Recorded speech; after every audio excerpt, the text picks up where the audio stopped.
이 사건은 내가 맞죠.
저 게스트로 가야 되는 거 아닌가? 안 계시면? 들어오실 수 있나? 아, 그런가? 게스트로 갈까요? 네. 상관없어요. 게스트.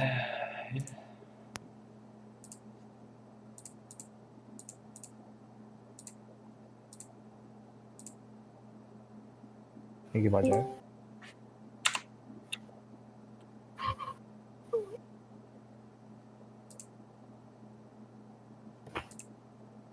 마이크가 엄청 작아요. 괜찮습니다. 방금 말하신 분 누구예요? 저 니달리요. 여기 아니 음량 키우려고 해. 마이크 되게 잘 들리는 것 같아요. 아, 잘 들려요. 지금 또 작아졌다. 드랄라.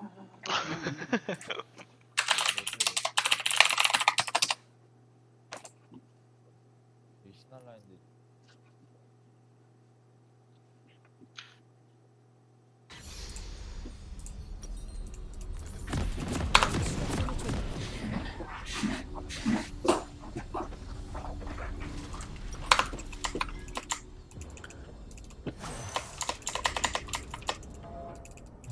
안 바뀌었네.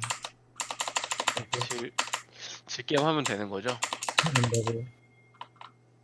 물론 조사해 보도록 하죠. 소환사의 협곡에 오신 것을 환영합니다. 뽀삐님 위로가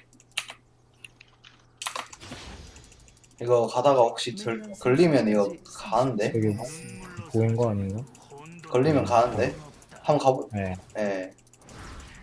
수색할 시간이다. 오케이. 어이구야. 걸렸으면 갈 뻔했네. 갈까요? 네. 갈까요?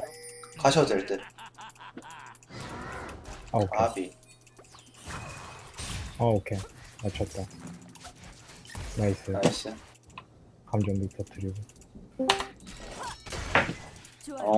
무서워. 되었습니다. 쓰레쉬 무조건 집 갔다 오래 될 거예요. 네, 안녕하세요. 반갑습니다. 니달리 감전 들어 원래? 시간이 감전이 안 들려. 니 너무 좋았다. 이달리 원래 감전 든다고 하셨어요. 재영아, 니 마이크 소리 좀 올려주라. 탑 하이머 딩구네.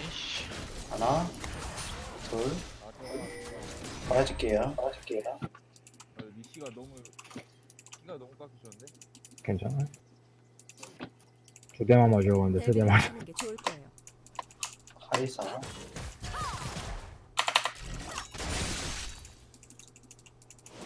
쓰레쉬 넣고. 쓰레쉬 아마 집 갔다 온다고 늦을 거예요. 맞네. 불러 먹나? 하이머 딩구 안 오는데요? 정의의 전투를 만나보시죠. 아직도 안 와요. 왔어요.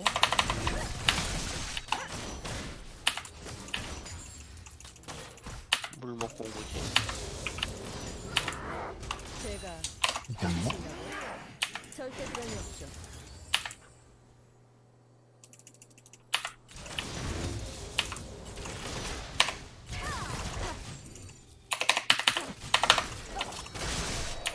별로. 이제 결판 내 볼까요? 빨리. 헤드샷.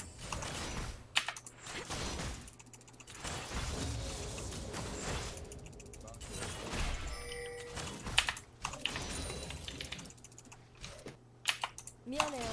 털 달린 수가 아이고 아 아. 미드풀?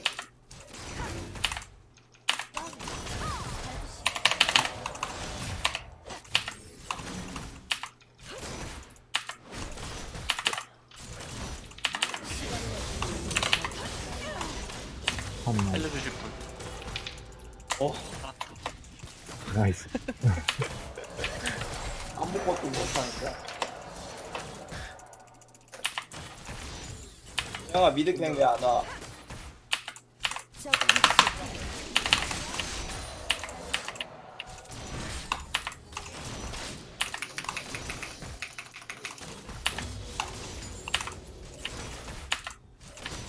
야 들어가. 아이 까비. 총 빼내는 걸 싫어하는 사람들.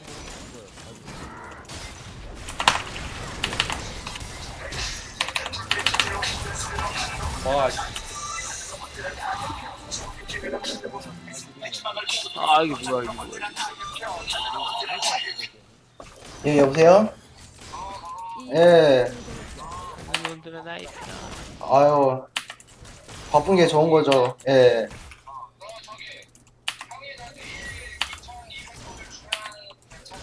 예, 저 내일 주시면 괜찮을 것 같아요. 예.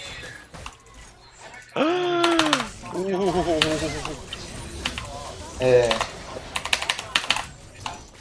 예. 알겠습니다. 몇 시쯤이요? 예, 그때쯤은 뭐 저 여기 있을 거예요. 예. 예. 알겠습니다. 예. 나이스. 정의의 이거 전투를 만나보시죠. 빨리 칠까 그럼? 3편인데. 아유, 죄송해요. 전화한다고. 킬러 왔는데. 그러게요. 아이고. 네, 힐 안 썼어요, 쟤. 빼요, 빼. 까비.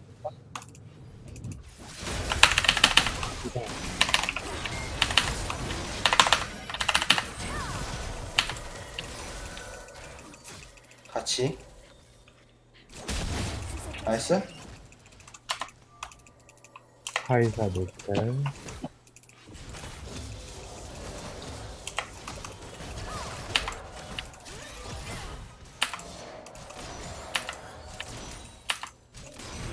밀고 싶다. 이곳이 지옥인가.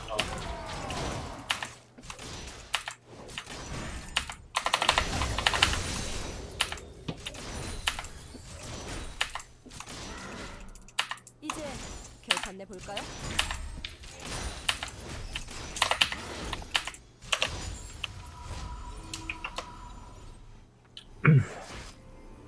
니달리 죽을 수도 있어요.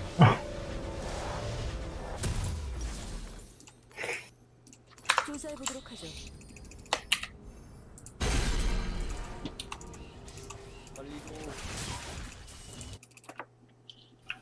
나이스. 잘 봐주셨어요.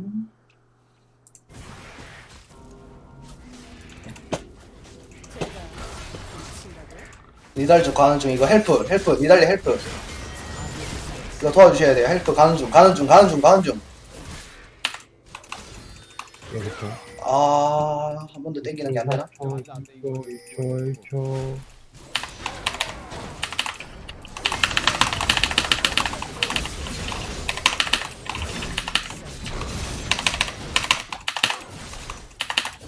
제압되었습니다. 아우. 나이스. 이거 패치 안 해주나?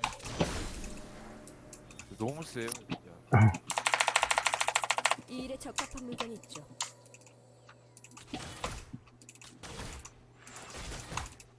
저랑 수업 하실래요? 근데 뽑기도 힘들걸요. 지옥 같은데 지금.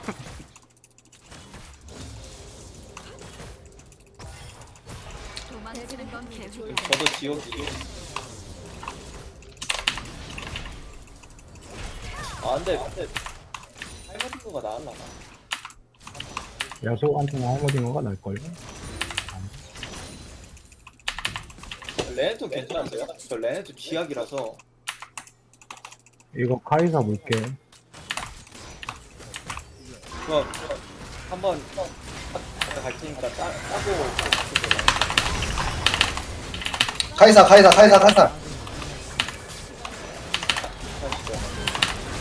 이거 좀 잡은 게.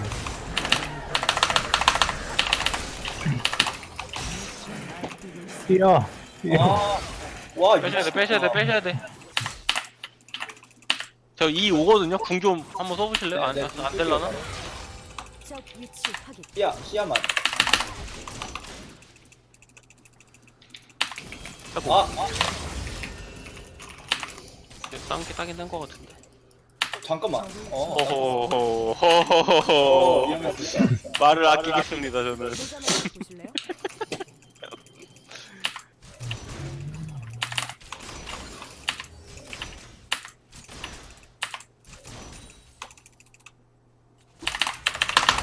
그냥 안녕히 계세요.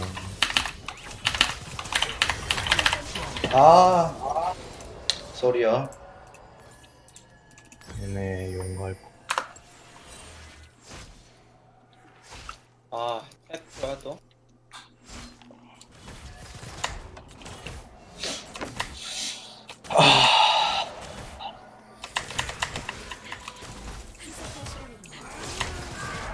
노틸님 저 힐 돌아왔어요. 네. 싸울게요, 뭐, 시간.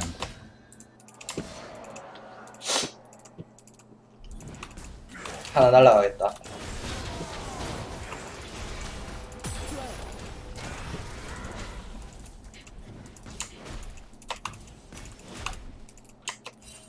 쭉 따라가세요, 쭉. 저 가는 중. 이달리님 레네톤 없어요. 집에 가죠? 집에 가죠. 난 추적자를 줘.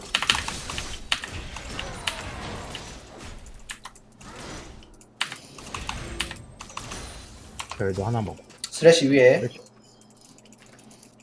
판테온 안 보여요. 하여튼 이쪽에 있어요.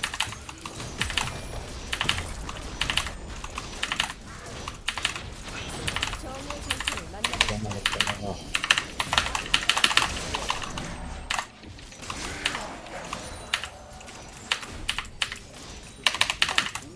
딸부터도 됐어.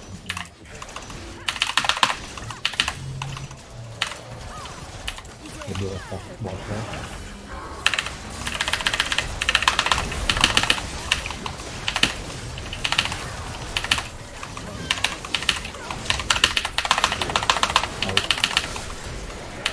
바로.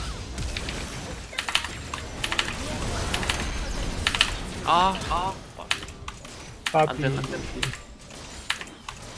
일단 타워 밀면 돼. 플래시 왜 이렇게 늦게 써, 쟤.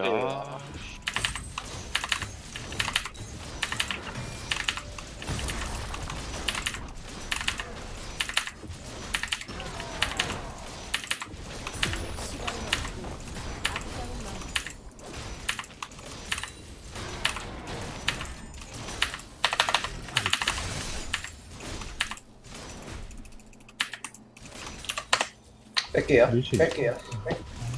비비. 케인님 잘 끄셨네. 쥐지네. 오이. 땡기시고, 나이스. 땡기시고. 만화가 없어. 에이, 아까 뺐으면 조금 아쉽네요.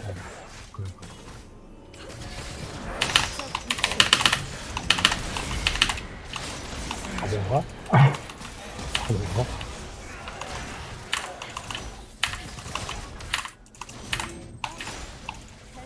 진짜 수업할까 그랬는데 감사합니다. 총 떼내는 걸 싫어하는 사람들.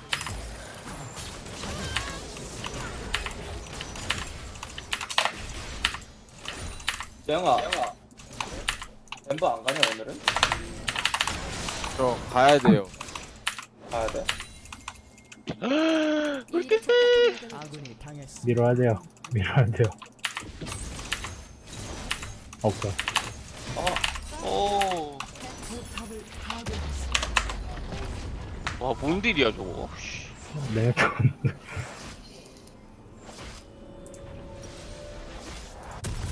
홈에 제가 놓친다고요? 절대 그럴 리 없죠. 저기 탐님 써 하실래요? 네? 제가 갈게요. 예. 가서 탑 뜨는 게 나을 것 같아요. 가는 중이요. 뭐라고 근데 하시는지 안 들리는데 뭐 대충 근데 대충 영국을 알겠습니다. 가지고 대비를 해두는 게 좋을 거예요. 용 주고 저희 전령 쪽 좀 힘 주죠. 여기 조심. 오케이. 어제 용 싸움이 안 될 것 같아요. 우리가. 용 싸움 충분히 되긴 해요. 근데 저랑 같이 싸우시면 경우의 상승을 만나보시죠. 저 뒤에 지켜주세요. 얘네 욕 먹을 때 전력 먹을래? 내가? 네, 그러니까. 타이머도 뭐야? 너또 왜 왔어? 탑이네.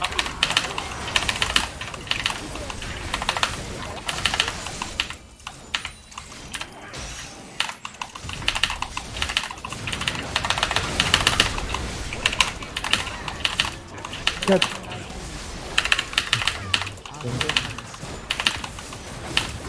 그거 안 돼. 아 타이머인 거 지고. RQ 겁나 세네.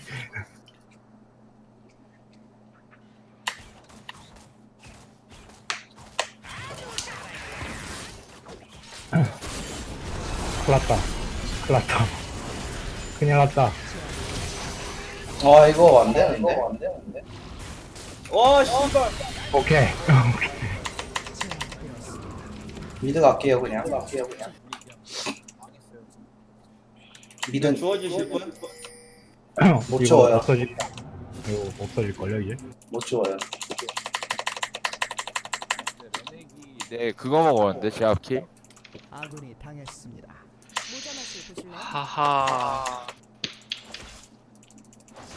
이거 레넥 이쪽에 있을 것 같은데. 여기 가죠 한번.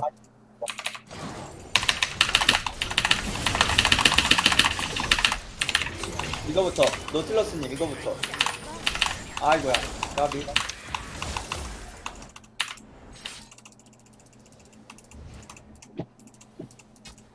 탐닉이야.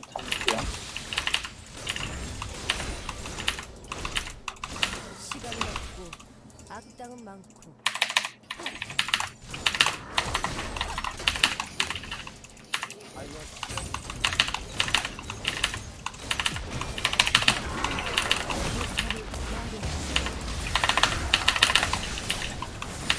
난 추격하는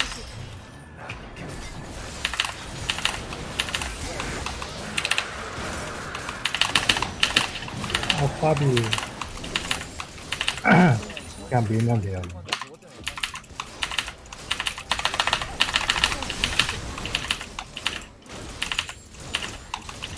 아 미드에 쓰면 안 죽고 버틸게요.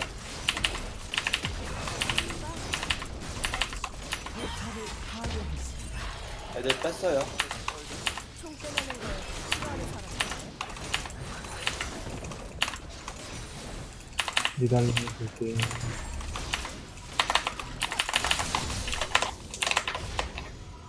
네.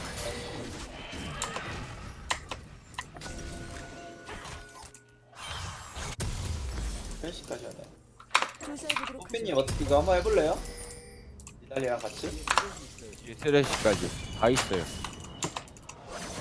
그 친구랑 안 도는 게 좋을 것 같은데. 레넥톤 완전 딜이네. 저기 원래 좀- 노틸님 레넥이 저한테 들어오는 것만 좀 잡아주세요. 네. 네, 잡을 수 있거든요 이거. 네. 아이고 안 돼. 가는 중. 아 좀 플래시. 이거 있어. 레넥. 아저 형님 이상하게 잘렸네.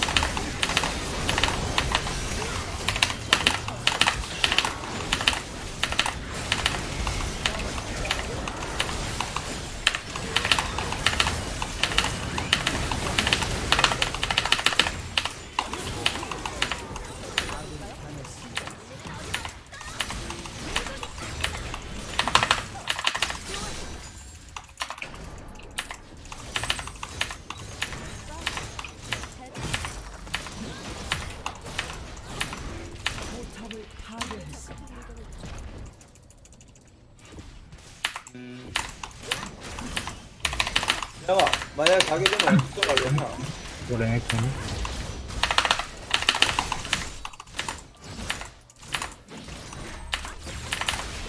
미안해요. 털 달린 수단은 집에 두고 다니거든요.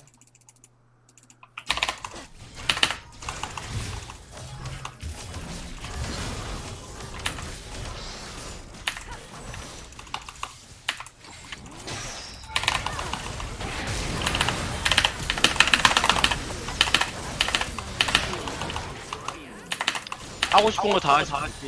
제가 다. 아우 듬직하네 여기.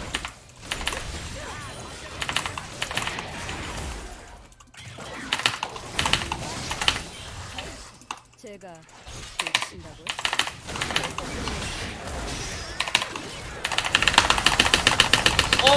지동? 치료가 많이 들어오네. 우리 팀 포킹 나이스.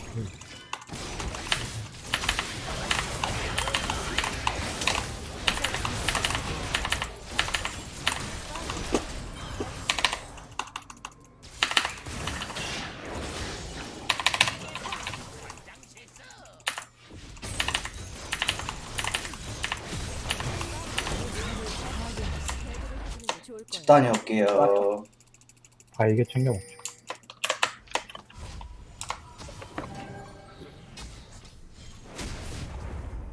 조심하세요. 안 돼. 안 돼. 아군이 당했습니다. 그래서 바짝 추적 중. 제가 보여드린 거예요. 얘를. 무리한 전쟁하면 이따구로 된다. 무리하시면 그렇게 되신다. 오케이. 조심. 저 없습니다. 싸우시면 안 될 텐데. 나이스. 뽀삐 공잘 완전 잘 들어. 왜 우리 학교 길이 없어?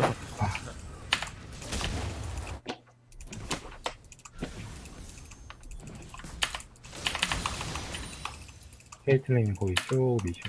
총 빼내는 게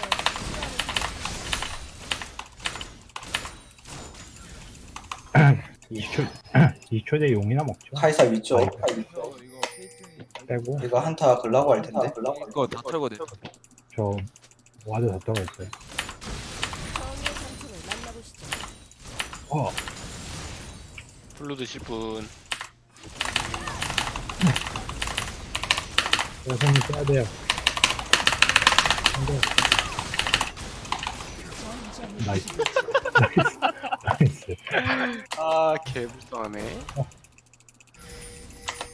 좋아요. 용 한 명 챙기시고.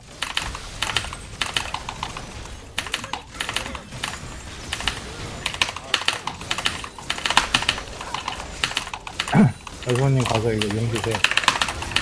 저 야수 집이었을 때 욕 못 먹거든요. 한 30초면 먹잖아.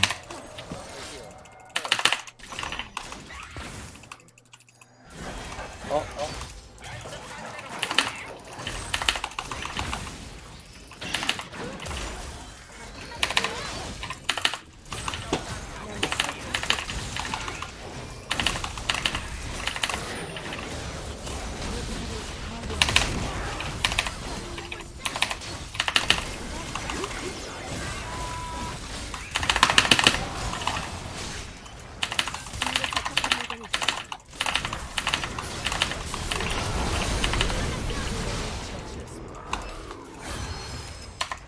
달려라. 그냥 바텀 이쪽에 있는.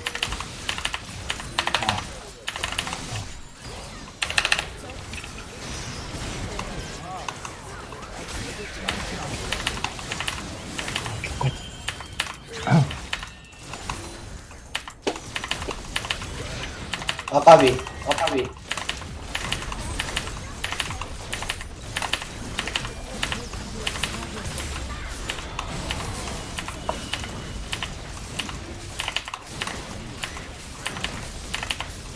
업체계를 파괴했습니다. 용 먹고 빠지죠. 어. 야.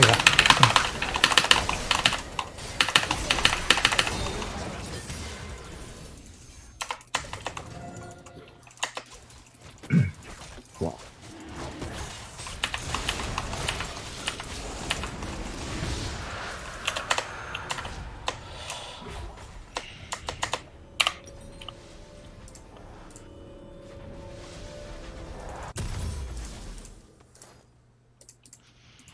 대비를 해두는 게 좋을 거예요.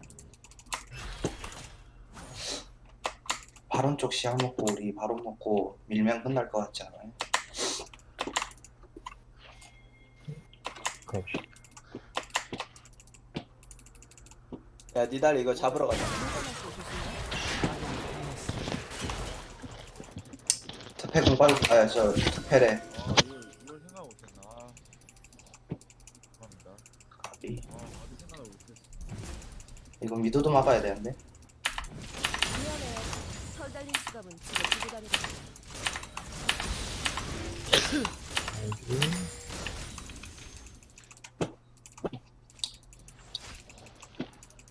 가는 중. 여기 조심하세요. 바짝 추적 중. 아 깜짝이야. 이게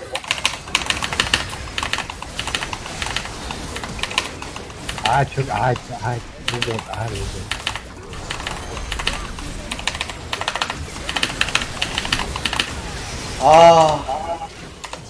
죄송합니다. 그래도 2대2. 제가 플래시 궁을 했으면 사실 손가락이 안 돼가지고. 제가 플래시를 썼으면 살았을 것 같기도 한데 저도 순간 그게 늦어서 플래시 살아있는데 쓰지를 못했어.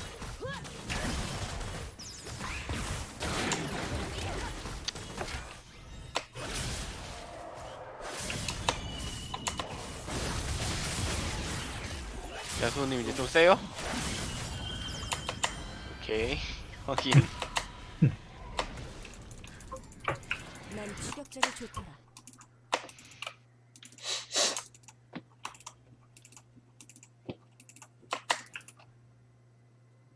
근데 케이틀린님 분명 있어서 뒤로 간 거 같은데 스레시 큐가 많네요. 제가 그래서 노틸님이 원래 앞에서 만든 것 같았는데 그러니까 제가 그래서 좀 플러스님이 안무빙 맞아주신 것 같은데. 소리 맞은 거. 그래가지고 맞으려고 안무빙 했는데 판정이 제가 판정이 너무 슬프게 됐어. 와드. 이 일에 적합한 물건이 있죠. 나이스. 잡았다. 바로 갑시다. 처치했습니다.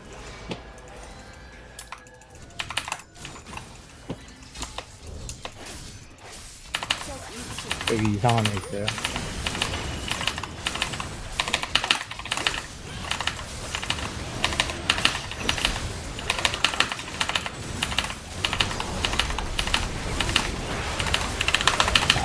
뺏겼어.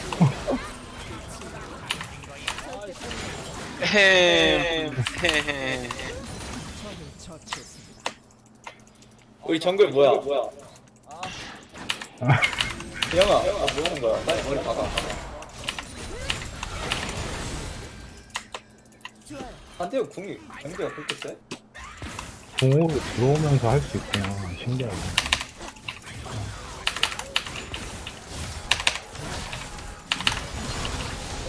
남겨놨었는데 그러니까. 또 하려고.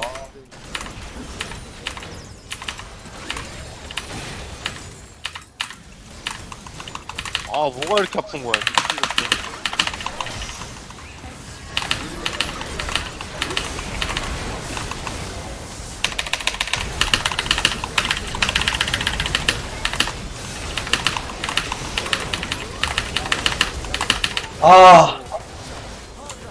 안 돼. 자 이제 제가 펜타킬 하러 가면 됩니까? 아니 이거 아니다.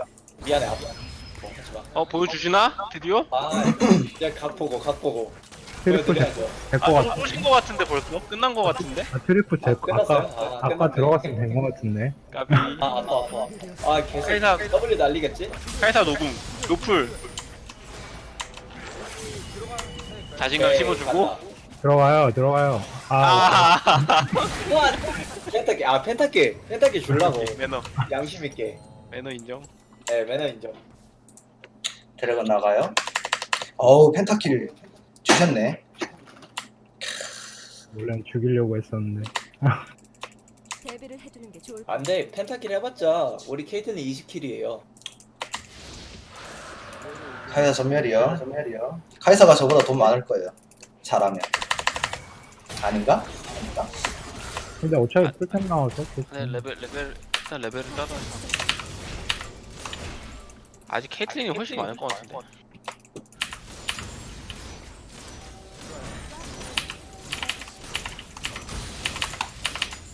이 밑으로 스레시 내려갔어.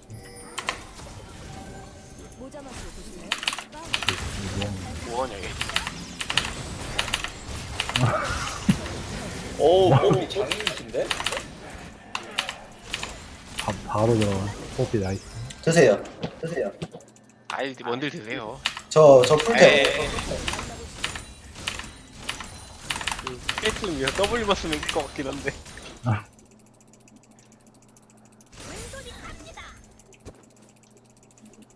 파트 각 보는 것 같아요. 괜찮아요. 우리에겐 미카엘이 있어요. 난 추격전이 좋다. 아, 야. 깜짝이야. 아니 바론이 아닌가? 근데 밀어볼게요. 아마 어그로 옮겨올게요. 아 진짜 좀 상대가 갑자기 끌어들이네. 나이스. 뭐야.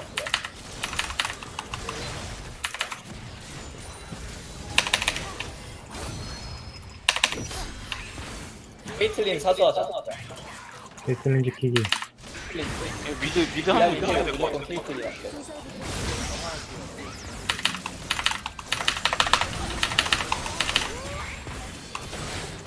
아 근데 케이틀린 맞았어. 아 빨리 뭐해요 탱커들. 빨리 막아요.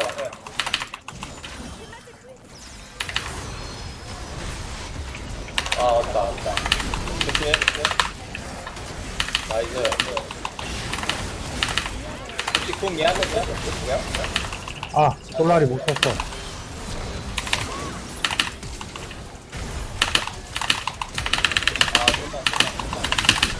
안 돼! 살았다. 케이틀린 지키기. 나이스. 나이스. 감사합니다. 누가 뿌듯하다. 이달리 인정하시나요? 힐 감사해요. 힐 봤어. 나도 놀랐어. 힐량이 무슨 반피 같지 않냐? 어이가 없네 이달리. 그냥 서포터로만 쓰는 거야 이거. 말이 안 돼. 네, 뭔 될게요? 힐량이 500이에요 500. 여기서 죽는다. 아퍼. 아 지지. 백골. 지지. 그치 한 건 없지만 재밌었습니다. 재영아 좀 마이크에다가 대고 얘기해줘. 안 들려 네 목소리. 아 진짜요? 지금요? 게임 소리 때문에 그런 걸지 모르겠는데 아예 안 들려 소리. 누워서 게임하냐 설마? 지지.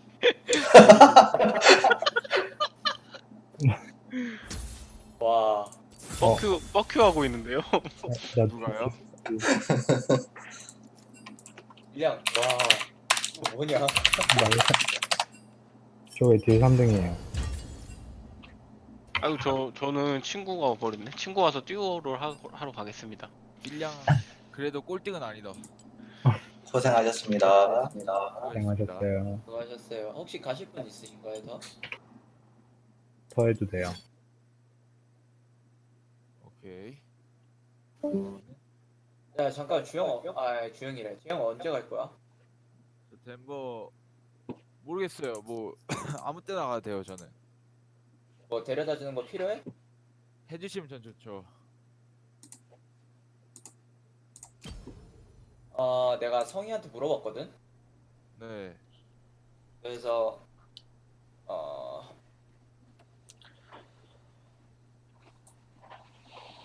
일단 생각 중이야. 네. 한 명. 담배 한 대 피고 오겠습니다. 네, 다녀오세요.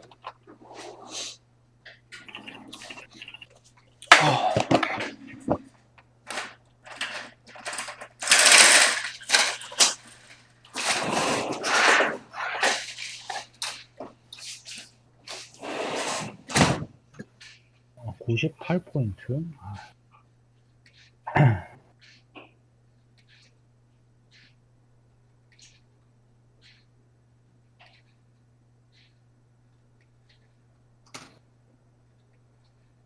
한 명이 없을까요?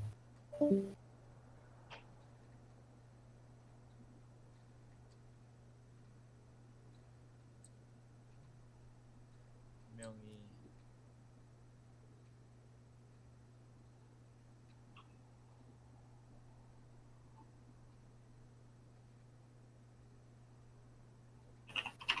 카톡을 올려.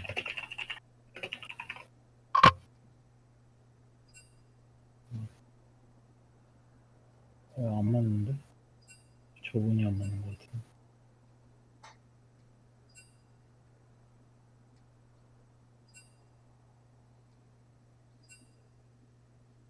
금마하십니다. 금마. 아. 진짜 금마.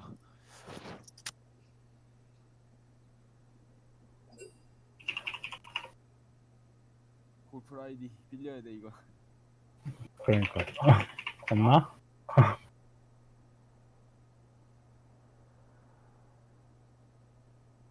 네.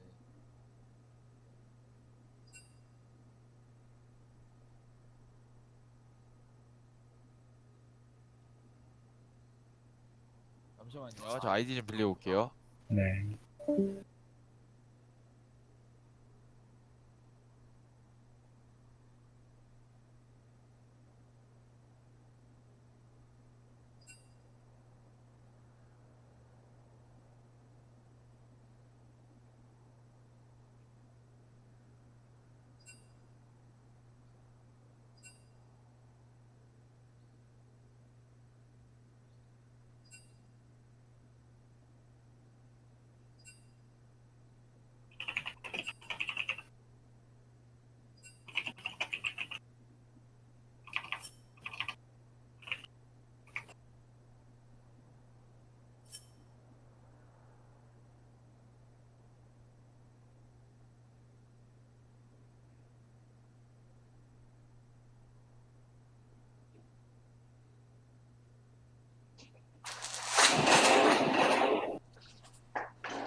에?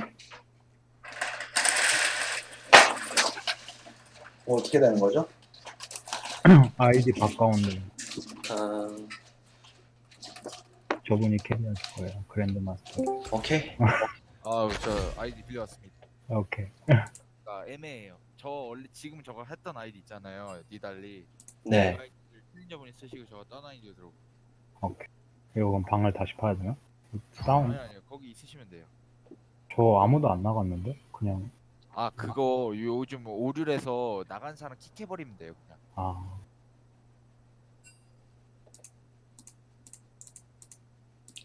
그렇네. 떠났는데도 저게 남아있네. 네, 이게 그러니까.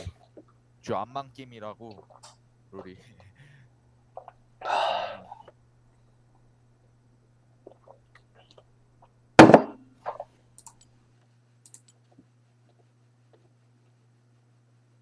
야, 랭크를 너무 오랜만에 돌려가지고.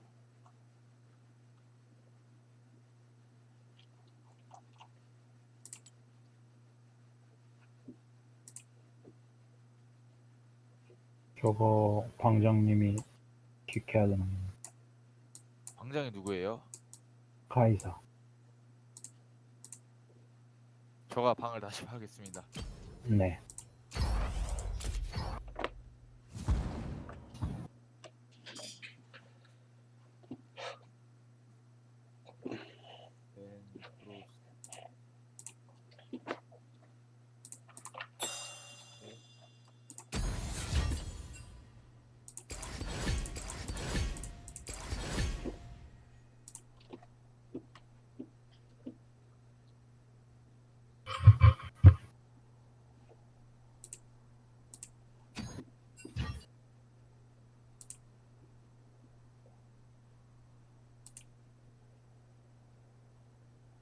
저분 라인 어디 가세요? 새로 오신 분? 잠깐만, 저 아이디 다시 빌려와야 돼요. 아이디 센데요. 오케이.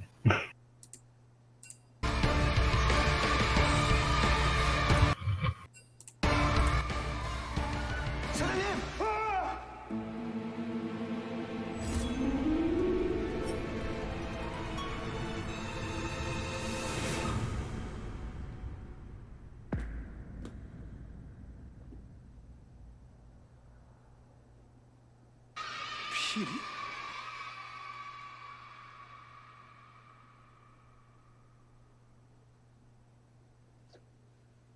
아이디 잠깐만 누구 걸 밀려야 돼. 울프.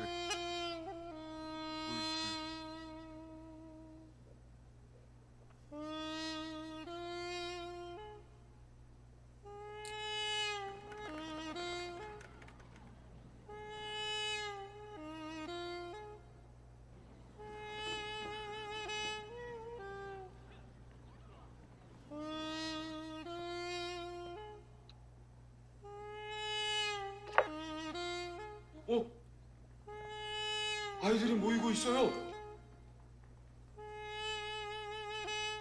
전화해야겠다.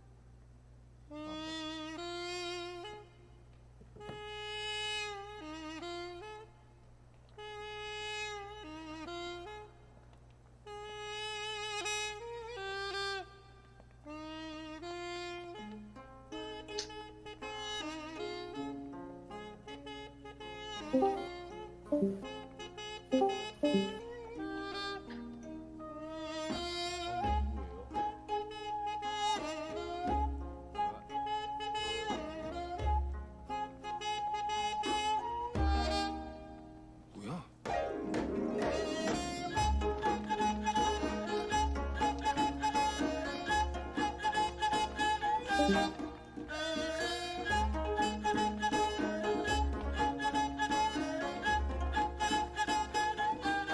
사장.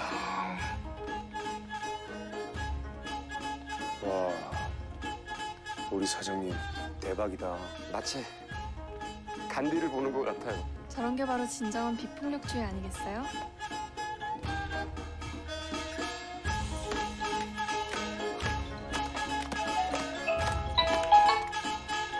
응, 여보세요?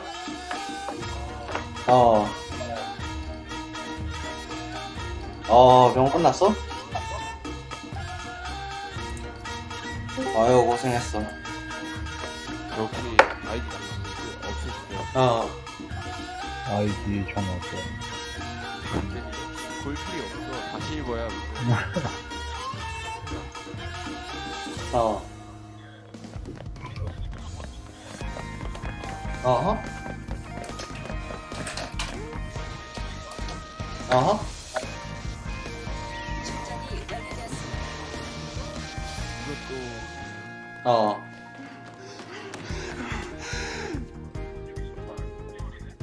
사장님 6개월이지. 정말 대단하십니다. 디코 들어가요. 다 나갔어요, 저는. 아니요, 저 3명. 지금 계속 다니면서 만들어. 어떤 분이 있어요? 디코예요? 늦어도 만들어놔야지. 최대한 만들어놔야지. 다 있어요. 네네. 최대한 만들어놔야지, 진짜.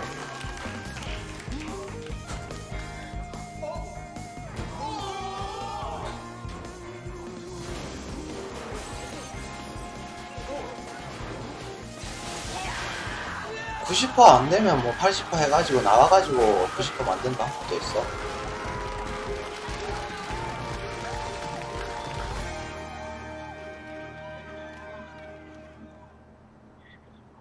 (40% and 90%)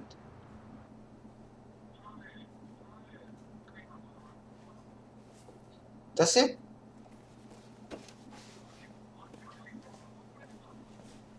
그게 40%야. 원래 30% of the army, 아니 그러니까 너 20% of the army였거든.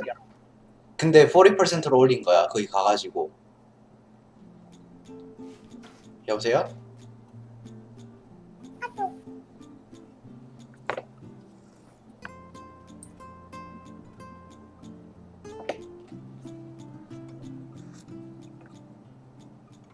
커피가 맛있네요. 커피 되게 맛있네. 아 여보세요. 석구 씨 남중 남고 나왔죠?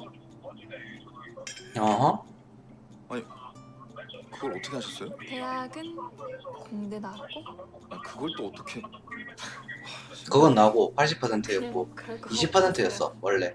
아 근데 제가 남중 남고 공대 군대까지 비운의 테크트리 탄 게 그렇게 티가 많이 나나요? BA가 70%인가 뭐 80%인가 그랬을 거야. 20%에서 80%. 근데 거기서 40% 올리고 그 다음에 하니까 90%가 된 석구 씨는 왜 거지. 자기계발서를 읽어요? 지난번에도 서점에서 그 비슷한 아니 군대가 40%라니까.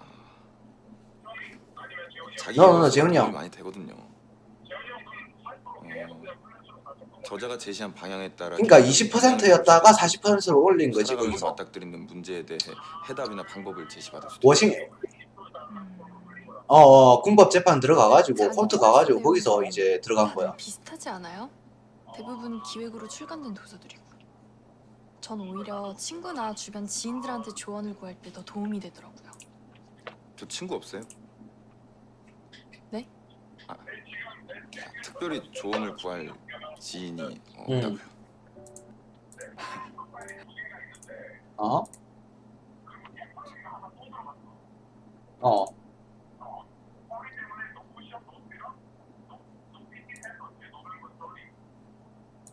어?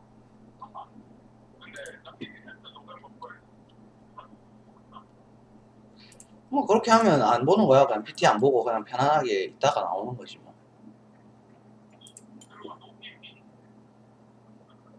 너 PT? 너 PT 굿?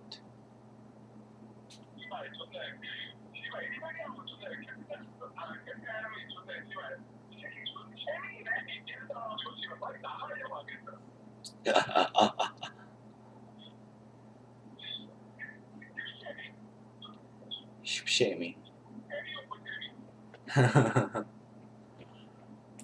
뭐 쉐미라 해도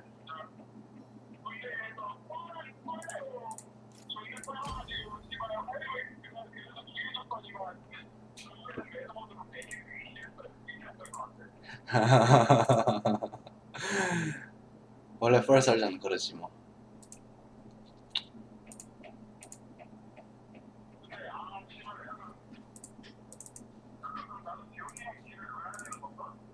아무래도 그래야 될 거야. 처음에는 뭐 20%밖에 안 나올 거야.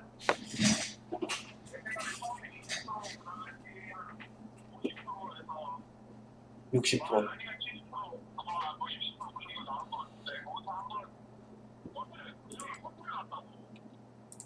호터 가가지고 거기서 이제 40% 된 거야.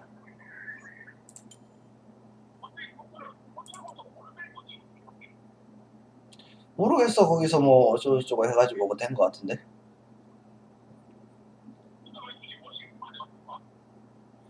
그 워싱턴 밖에 안 돼. 대법원 있는 쪽에 가는 거야. 군법에서 대법원. 군대 안에 있을 때.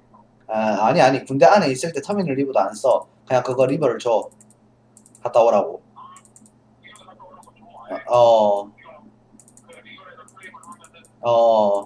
리그에서 알아서 다 해줘 거기서. 이거 보고 이거 좀 아닌 것 같은데 라면서 이제 얘기를 해줘.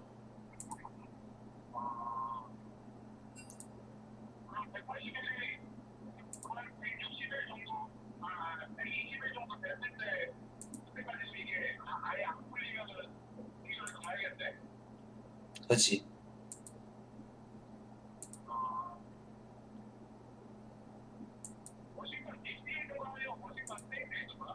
모르겠어.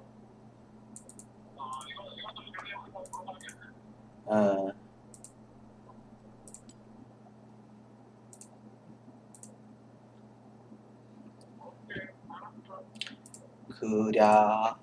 오늘 우리는 여기는 지금 가신다. 여기 캠퍼스 다 닫았다.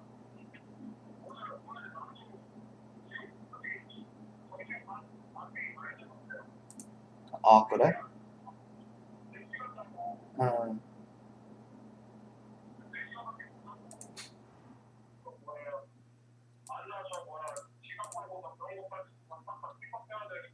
예.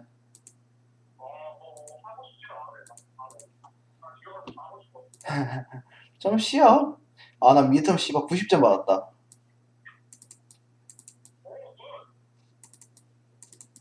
하나 90점 받았네. 아, 씨발. 아, 어? 뭐가?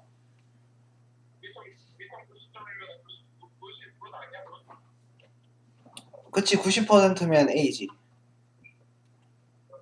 예.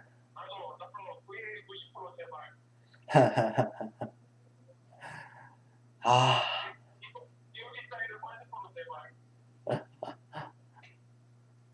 그치. 아, 10월 28일까지 미터미네. 아, 씨발. 아, 죽겠다. 어? 재훈이 형 살면 좋지. 아, 나도 재훈이 형 삶을 살고 싶다. 아, 뭐라고? 어, 어, 어. 에, 그것도 나쁘지 않지. 텍사스에서 편안하게. 나는 텍사스 안 갈걸? 글쎄, 텍사스는 좀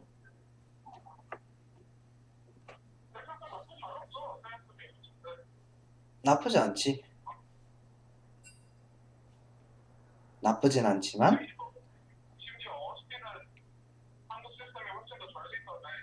에, 음,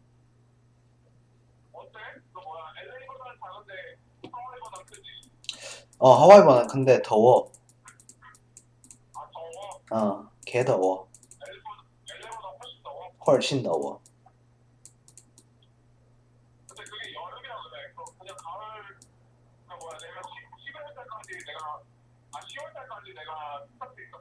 어, 어, 그치. 여기는 마찬가지 아니야? 10월 11일 정도 되면 슬슬 춥지.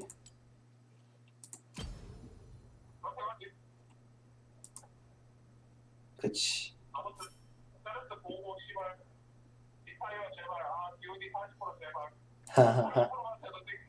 아, 오케이. 아이고, 그랴 고생하시고 파이팅 합시다. 아.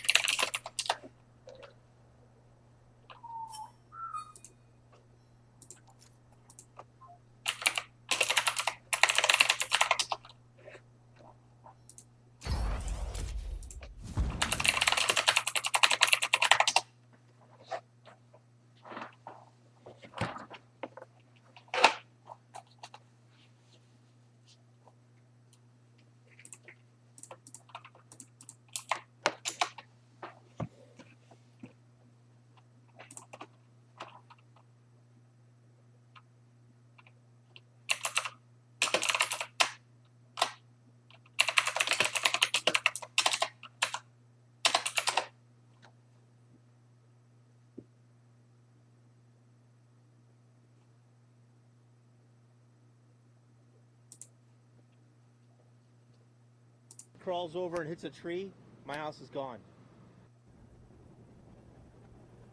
Back here live, as I was saying, that wind was starting to pick up a little bit here in the Porter Ranch Estates area, and we are showing you just how thick that brush is in vegetation. Huge trees, palm trees that actually have not burned yet, but they are starting to burn, reignited, and this is going to be another long night here in this community. And firefighters actually a short time ago moved from this position to address this concern. But as you can see, there's no roads down here. This runs Moonshine Canyon Park. It hits the 118 freeway. So it's not easy to access. And those helicopters, they are obviously addressing other issues right now. So we have not seen any water dropping helicopters here, but definitely going to keep a close eye on this area. Is just because it might have burned 10 hours ago, this is just proof that just how active it is still here in the Porter Ranch area. David and Colleen. About it, Josh Haskell, thank you very much for that live report. Yes, it's going to be a very anxious evening for a lot of those residents in the area. Let's go to Eyewitness News reporter Denise Tudor. She's at Dignity Health Hospital in Northridge. Denise, what are you seeing there? Well, Colleen, a very active situation here. I'm live at Dignity Health, Northridge Hospital Medical Center, where we have a room, emergency room full of people. Not a lot of them with smoke inhalation, but definitely the smoke is impacting them. We drove up and down Northridge. Wherever you go, you cannot escape the smoke. Joining me live is emergency room physician Dr. Matt Hendrickson. Thank you so much. I know it's very busy in there. Tell me, you had some patients who were evacuated who had some complications? Yeah, so folks that were in the fire zone were evacuated. They relied on their oxygen. Some of them were bedbound, and they were brought to Northridge so they could get their oxygen maintained and so we could find a safe place for them to go. I know you're not getting a lot of smoke inhalation patients or people suffering, but there are a lot of people in that emergency room that I saw, and this smoke is not helping. Absolutely. The high-risk groups are folks with respiratory diseases, asthma, emphysema, seniors with heart disease. Those are the ones that are particularly vulnerable and need to stay indoors. The most critical element is heeding these evacuation orders. The tragedies that we see year after year in California with these fires are folks that want to stay at their home, keep the area wet around the house to the last second, and that's when you really run into trouble. I know that here at the hospital, like we all do, we were all impacted. There are a lot of freeway closures. A lot of your staff have been evacuated. Some staff have not been able to get to the hospital. They've either been evacuated or they just couldn't access freeways to get in. But we are open, we are fully functional, and we urge you to come in if you're feeling ill. We don't want you staying at home if you're feeling sick. Yeah, you're definitely meeting the need. But how are you dealing with folks who are just impacted, I mean, mentally and psychologically in there? Yeah, I mean, there's a wide range of effects, from medical to psychiatric. The bottom line is we need folks to stay indoors. If they do need to go out, they could consider purchasing an N95 respiratory mask. We have an example right here. Yeah, a standard dust mask is actually not going to do the job. But at Home Depot or other hardware stores, you could purchase an N95, which fits tightly over the nose. The key is trying to stay indoors, heeding the evacuation orders, and if you feel ill, don't try to weather it out at home. Call for help or come into the emergency department. You had some elective surgeries that were canceled. I heard about that. I don't have firsthand knowledge of that, but we are definitely fully functional and ready to help if folks need to come in. All right, and people should stay indoors. What's the advice for people? Yeah, staying indoors, keeping the windows closed, heeding the evacuation orders, and wearing N95 masks if they need to go outside. Okay, also all great advice. Thank you, Dr. Hendrickson. We know you've got a busy emergency room. We appreciate your time. My pleasure. All right, so that's the bottom line. Anybody who is medically vulnerable, if you have heart disease, breathing disorders, cancer patient, stay indoors. If you need oxygen, find a place that can provide that for you.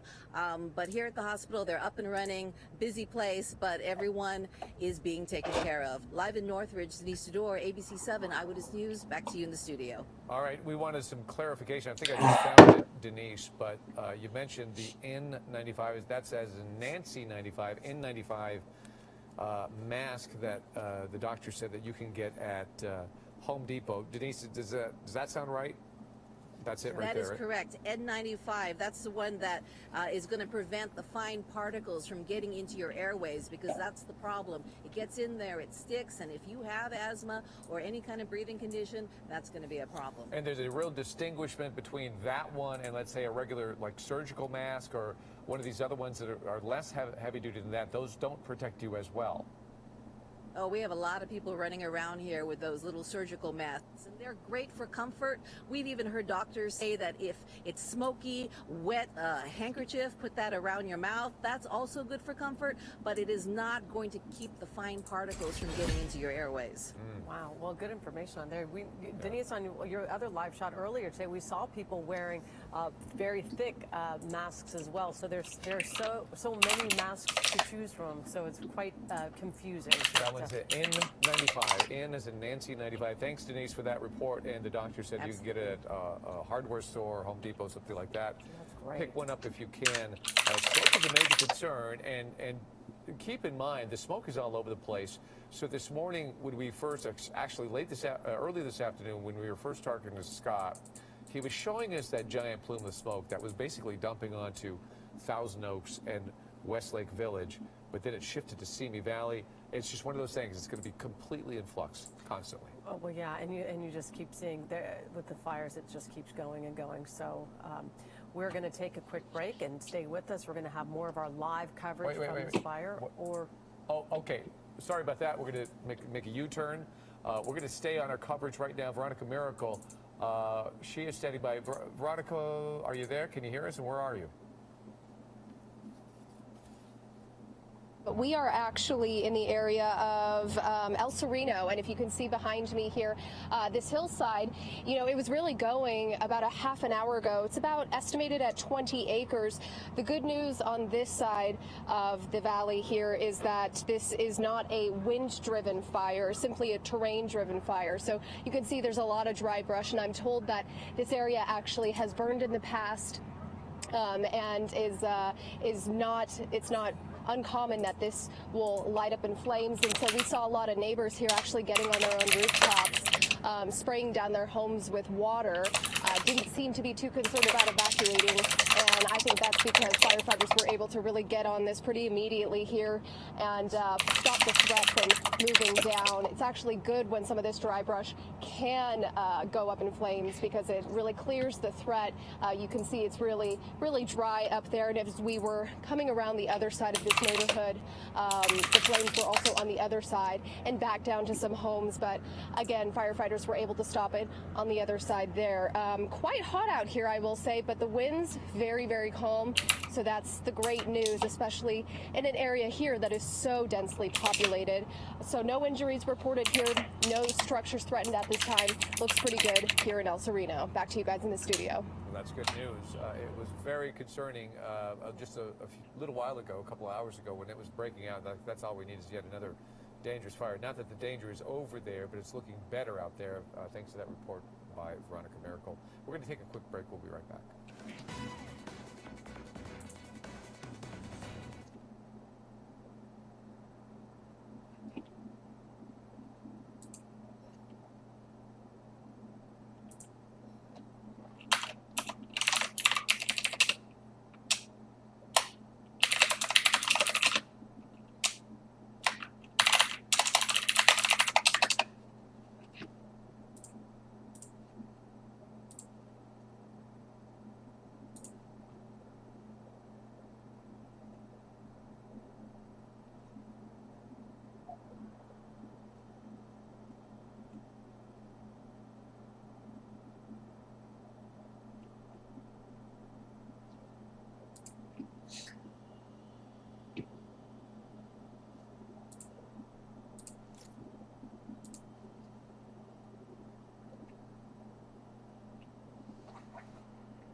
95's left-hand turn back to east, 95.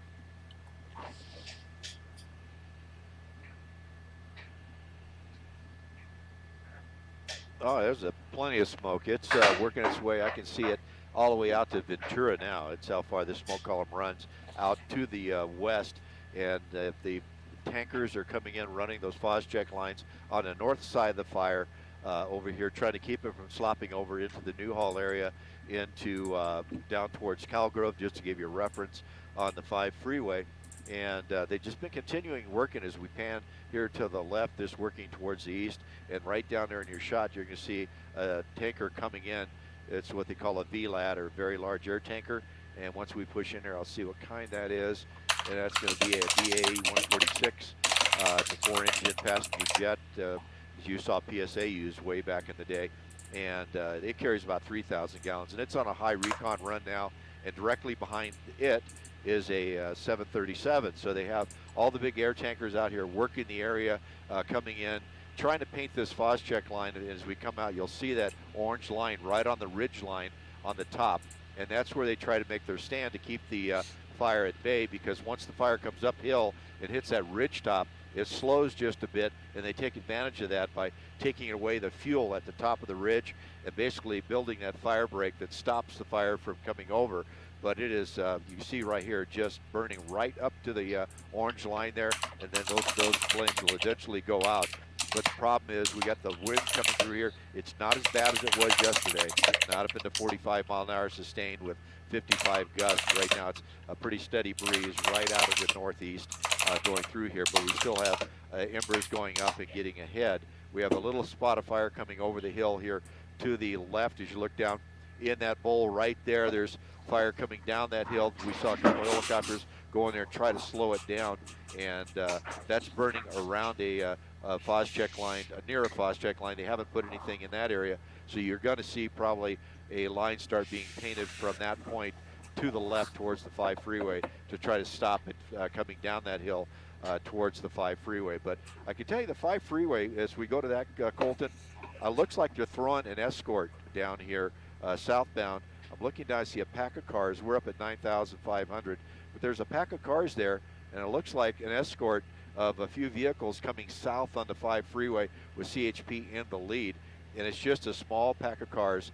So I don't know if they're just trying to get people off the 5 freeway and get them down south here, or they're just going to run it along and see what they can do. But there is smoke and fire working its way right there in the Newhall Pass as we push in right there very close to the 5 freeway. And so I think that's what they're really concerned about. They don't want to get the freeway completely open to where they have to close it immediately and have people trapped in there. But right there, you see the fire burning right down to the edge of the freeway, and that's right where the 5 freeway starts joining those flyovers for the 14. You see those bridges going over. So I think they're trying their best to get as many people down through here, but doing it cautiously. And I tried to get the desk to confirm that they are doing the escorts, but from my experience flying Sky 5 here, and also from past law enforcement experience, that looks like an escort for me, and a large little pack of traffic going down. I saw one earlier and wasn't really sure if it was emergency vehicles or just some civilian cars that got on the freeway, but that's good news. If they start working their way to opening up that 5 freeway, that's going to take headaches away from a lot of commuters here.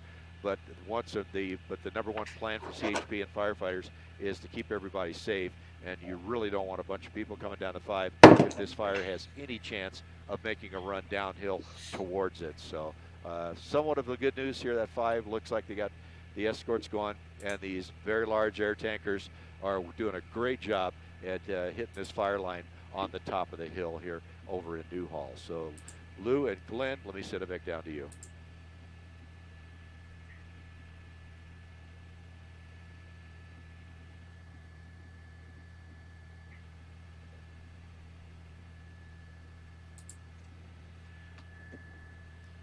Probably back to the west from the 5 at 95.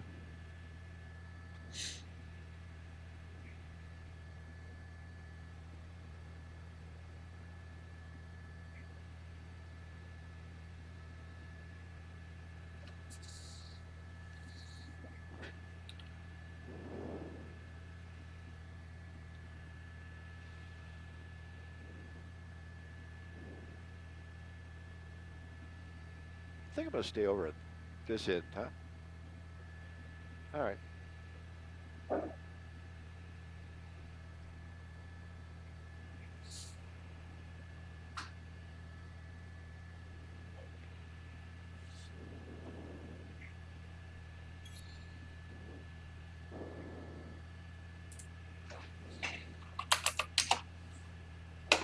Okay, 3 minutes.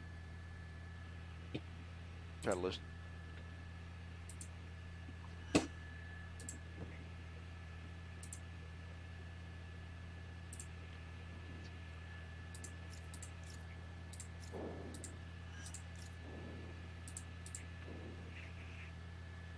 Advise make a left-hand turn back to the east, 9,500.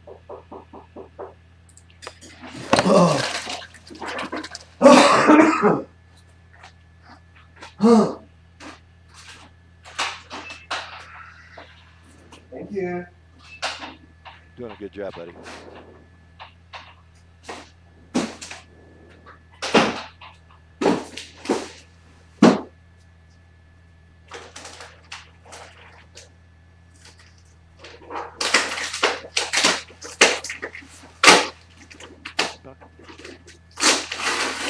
Oh, well, you got your seat. Very good.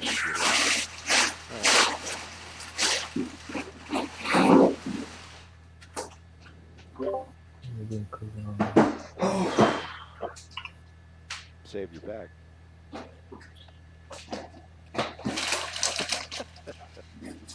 담배 한 대 피우고 오는 건가요? 다녀오세요. 저분 I'll 가시면. flick this over to fan. 알겠습니다. 다녀올게요. Well, pretty cold. Yeah, getting cold for me. How about you? You just can't turn this vent off. It's a problem. 1 minute.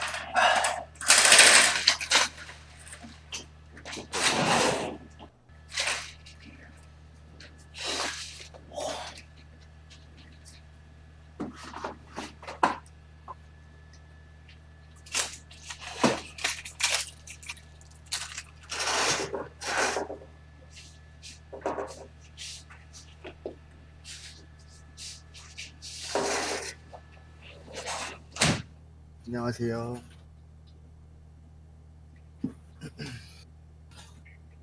안녕하세요.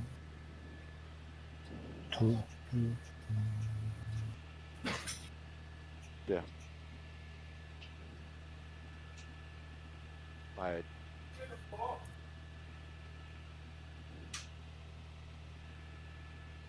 Are you gone?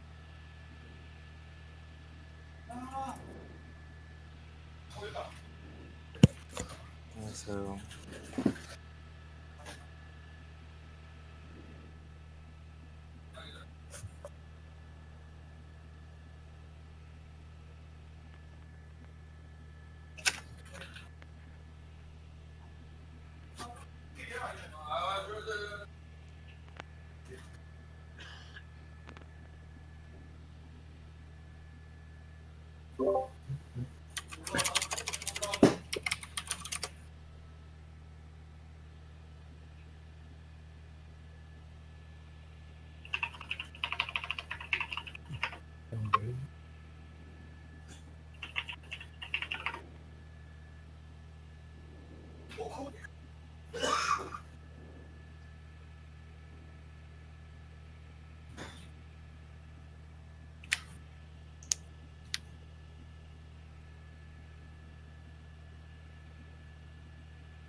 Advise turn it back east. Correction west from over Newell.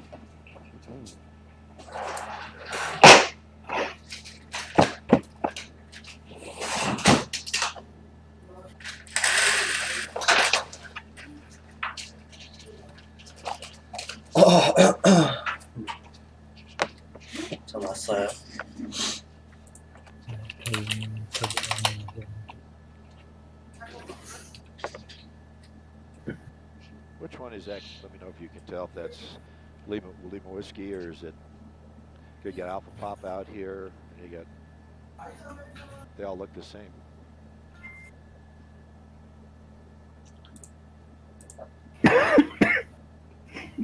Right.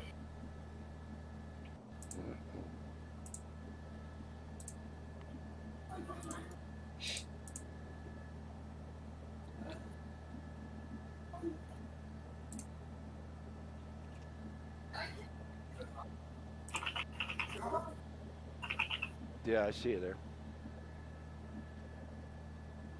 Assignment desk Sky 5 can confirm with CHP that they've now opened the southbound 5 freeway. We see traffic heading south from Calgrove.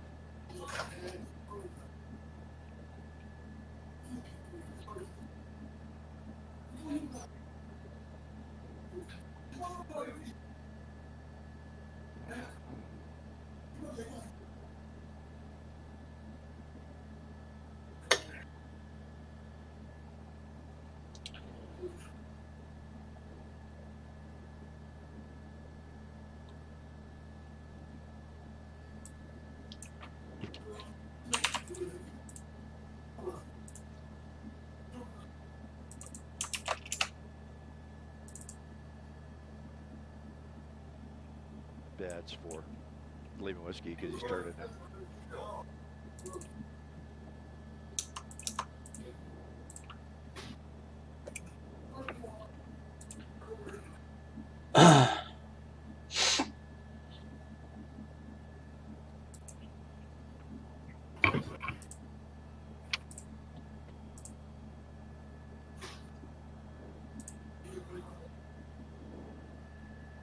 Hey, Booth, Sky 5.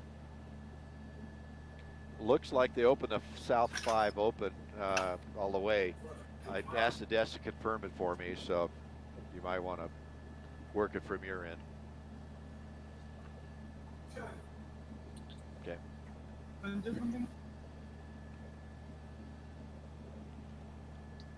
Matt, buddy.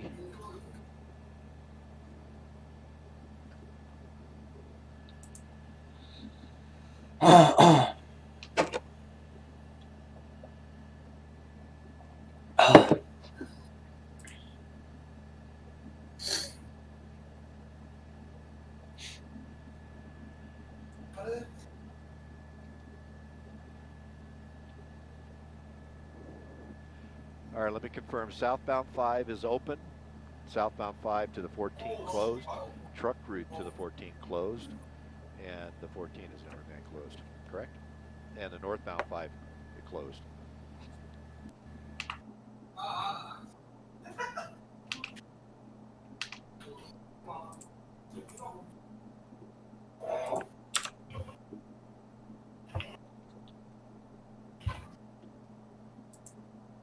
And pan to the right and give you.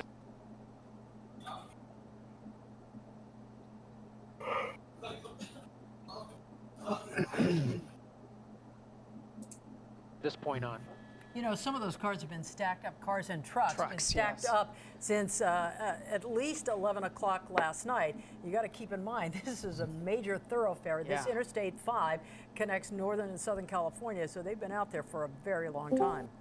Yeah, and we are coming up on 3:30 now, and 안녕하세요. we're starting the NBC4 News at 4 고맙습니다. early because of multiple fires burning in the area right now. And of course, the main fire that we've been following for you since 9 p.m. last night is the Saddle Ridge fire in the Porter Ranch area, and we're expecting another news conference on both the acreage and the homes damaged or destroyed. That'll be coming up tonight at 5.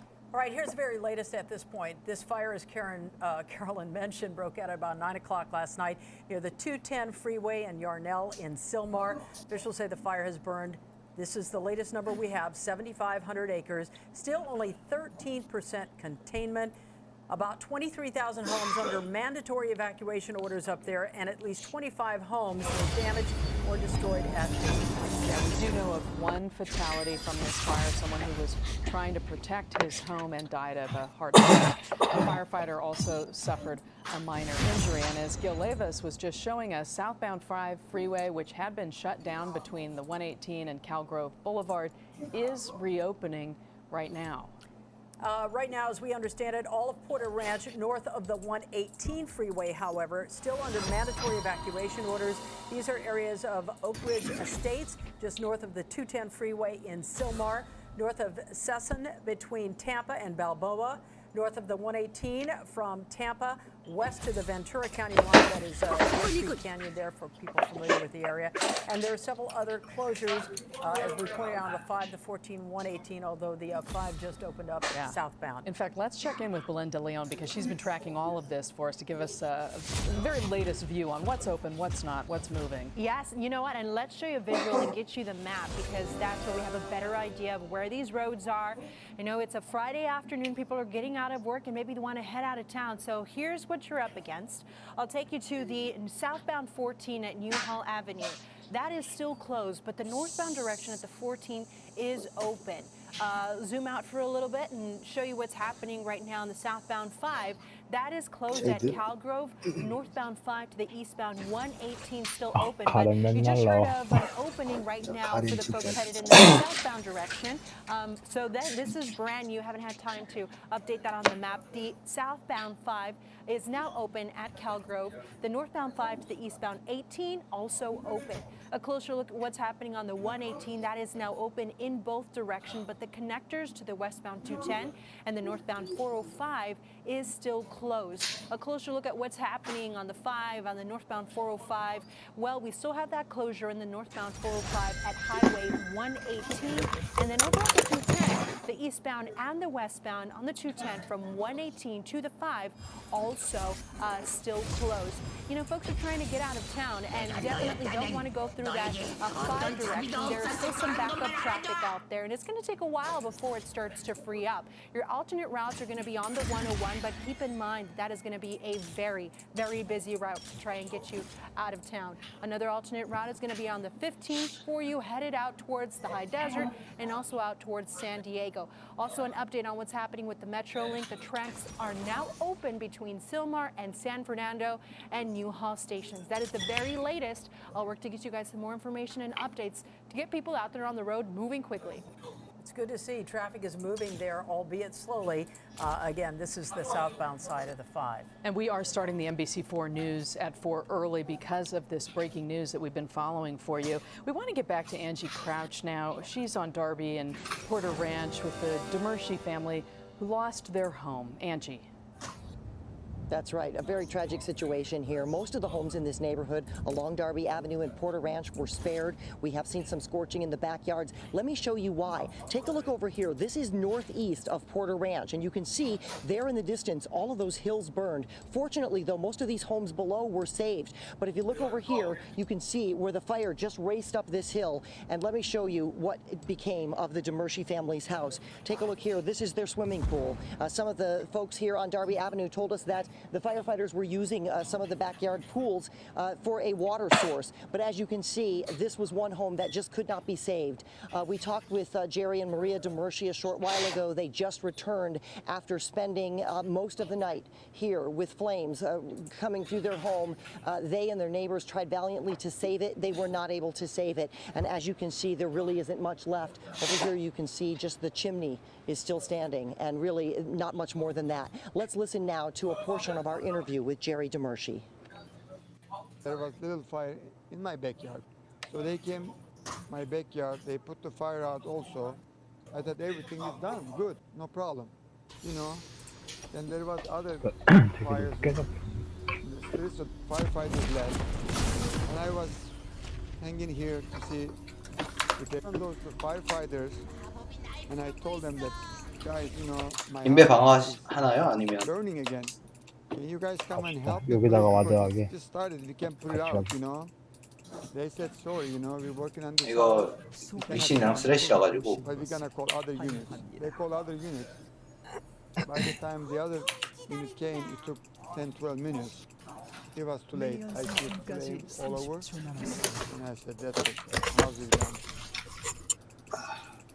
What a tragic situation here. The DeMershi family was kind enough to allow us to come onto the property so that we could show you the damage. And there you see the chimney, all that was 뒤에. The good news, though, is that most of the other homes on this street did not suffer damage. We have seen some scorching in the backyards, but this home here at the DeMershi family was the only one that was destroyed here. But obviously a very tragic situation, and we have seen in the past half hour or so the wind has really picked up, so we're keeping our fingers crossed that we don't see any more of those hot embers here. We'll toss it back to you guys. All right, Angie, thank you for that. Now, this same area in Sylmar was hit by another fire about 10 years ago. In fact, you may remember in 2008, the Sayre fire destroyed 500 homes at the Oak Ridge Mobile Home Park. If memory serves me correctly, I believe Angie Crouch was out there for that one as well. At least 40 more had significant damage. LA city officials told us the worst loss of homes due to fire in the city's history. I mean, this is really tough because these people are going through this all over again. Similarly, it was also a wind-driven fire with wind speeds up to 50 miles an hour at the time. So you see the devastation from 2008, and unfortunately, a lot of these people are fearing the worst now as they've evacuated It again. is interesting to hear, however, and we heard it from the family that Angie talked to, the DeMershi family. You know, they've lived out there for 30 years. They've had problems before. And yet they love the neighbors, they love the neighborhood, so they intend to go back out and rebuild as soon as they can. Yeah, and likely the same in that Sylmar neighborhood. We've got Gil Levis overhead for us in News Chopper 4 Bravo. Gil, where are you now in relation to those tanks that you were showing us earlier? Good question, Carolyn. You're looking at some active fire just to the west of it. I'm going to zoom out and you'll see them just up the hill. If the smoke hasn't covered them, no, there they are there. So you see how the fire burned all the way around it, and that's some of the remnants of that fire that's going downhill there now, away from the tanks. But it has burned all the way around it, and it looks like those tanks are going to be spared. The airdrops of the fire retardant have moved on from this area and are further out to the west, so they're doing some more of that active drops on the fire line itself. But you see those tanks certainly spared at this point. It looks like all the brush around it has burned. A lot of smoke in the area right now as fire continues to burn in that Aliso Canyon natural gas facility. You know, as we continue to look at the picture, and we've been talking about the smoke and the air quality. In fact, Nurse Alice talked about her own son's football game being canceled. A lot of games in and around Los Angeles have been canceled. I have a couple of them if you're keeping track. High school football games in the San Fernando Valley canceled because of the fires, because of the highways being closed and the air quality. Muir High School versus Burbank High postponed. Bishop Amat had a home game on Friday's schedule against West Hill Chaminade. But again, that one has been postponed or canceled. Also, Glendale and Crescenta Valley canceled their games for Friday night. And probably worth pointing out, too, that Cal State Northridge will be closed both Saturday and Sunday. So any activities that were planned on campus, that campus is closed, obviously because of the particulate matter we've been talking about, the very dangerous conditions that you can see just by looking at this smoke. It almost makes your lungs hurt as you look at this. And this is visible from throughout our region. I mean, it is really a conflagration here that has just put up so much thick white smoke. Yeah, we talked to Gil Levis. He was covering the El Sereno fire, which we might add has just doubled in size in the past 30, 40 minutes or so. He was covering that fire in El Sereno and came up to the Porter Ranch fire, and he said, Gil, you said you could see this smoke for miles? Oh, yeah, absolutely. In fact, coming from El Sereno back up to this fire, we had to fly through some of that smoke. It was choking, it was hard to breathe. All of that, I actually grabbed my mask and put it on for some time. Now we're up above it, and we're on the wind side of the fire. We're out of the smoke for now. But you can see, I was talking about that blanket. You can see that through our skid shot there. All that is smoke. It looks like thick clouds or low fog even, but that's all the way to the ground out into the valley. So that's the west side of the valley there. You're looking at the 405 freeway cutting through the valley, and we're looking back towards Burbank there, and out in the distance there is El Sereno. That's where we came from just a little while ago to the Porter Ranch fire here now. And I can speak to you a little bit more about this fire. We did see a flare up here. Let me come around and show you that. Let me get my bearings here. Over here off the 14 freeway, it is flared up once again. We just saw that about 10 minutes ago acting up, and of course the 14 is shut down. You see the lanes of the freeway there. So certainly the firefighters have their hands absolutely full in all flanks of this fire, and the air assault though continues here on the northern flank. If you don't mind sort of swinging back around for us to that junction of the 5 and the 14 freeway, we have Rick Montanez in the Santa Clarita area now with more about the 5 freeway reopening, something a lot of people have waited a long time for, Rick. Yeah, that just happened just a few minutes ago, and we'll give you a look right now. This is at the southbound lanes here. We're on Lyons Avenue. We just got here a few minutes ago, and on our way up here, the southbound lanes were closed. As we heard CHP talking about earlier, this is a fluid situation, as they call it, because sometimes they'll open the freeway, and then they may have to shut it down again, depending on the conditions. And you can see here, again, the southbound lanes. So this is looking north of Lyons Avenue toward the Magic Mountain area, if you're familiar with that. And then you see the traffic starting to move. There are a lot of cars that are still trying to get off the freeway. A lot of these drivers have been stuck here for hours. We actually just talked with a woman a few minutes ago who says she was stuck out here since very early this morning. So you got to imagine a lot of frustrated people who've been stuck, probably didn't have food or a restroom break. You know, even if you're low on gas, that's also another concern out here. But you can see traffic is moving, which is good. And if Troy were back over here, we want to give you a little bit more of an idea of where we are right now. So this is the 5 freeway. The 14 is just south of here, and then you can see off in the distance where the flames are still burning right now. This is to the south and east of us, where you can see just beyond those big rigs, you see some of the white smoke there. And then if Troy, if you wouldn't mind going over, we can see to the south and west of us, where you can see more of the flames burning off into the foothills there. Again, this is south of Santa Clarita. This is the Newhall Pass. So if you continue going south of here, that's where you would run into the 14, excuse me, and then the 210 freeways as well. All of that area as we were coming up here has been closed. It was a pretty amazing sight to see, actually, as we were driving out here, to see that interchange completely empty, not even any emergency crews making their way through there.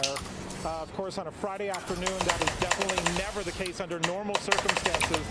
Traffic is an absolute mess in this area. Cars are still trying to get through right now. They're slowly letting traffic through, but CHP is advising that at any moment they can shut the freeway down again. So that's what people are trying to keep an eye on. We also saw as the on-ramps were opening, some people were getting on right away, but getting on into that traffic. So if you can avoid this area, that's the best thing to do, is to stay away from here. But a lot of people are just trying to get around. Some of the people who are leaving the evacuation zones or trying to check on their properties, things like that, because of the fire that is burning very close to here. We'll keep an eye on the traffic conditions and keep you updated. For now, we'll go back to you in the studio. All right, Rick, thank you for that. Cannot stress enough that patience is important here. They did arrest someone this morning, a gentleman who insisted on going into the area and that had been evacuated. Deputies were assisting. This was in Sylmar. Deputies caught up with him, arrested him for disobeying a police officer, a peace officer. And they advise that you have patience. They say he was very rude and, you know, just wanted to get to his home. It's understandable from his vantage point. You want to see things up there, but those rules are in place to protect the first responders. Sure, important to remember. We want to check back with Fritz Coleman now in the First Alert Weather Center, who is monitoring conditions for us. Fritz. Well, everybody's big question is, when's this going to go away? I'll tell you, the worst of the winds have happened. What categorized this as a strong Santa Ana wind is, for a period of time, we had winds between 40 and 50 miles an hour. But look at this wind futurecast. Here's where we are right now.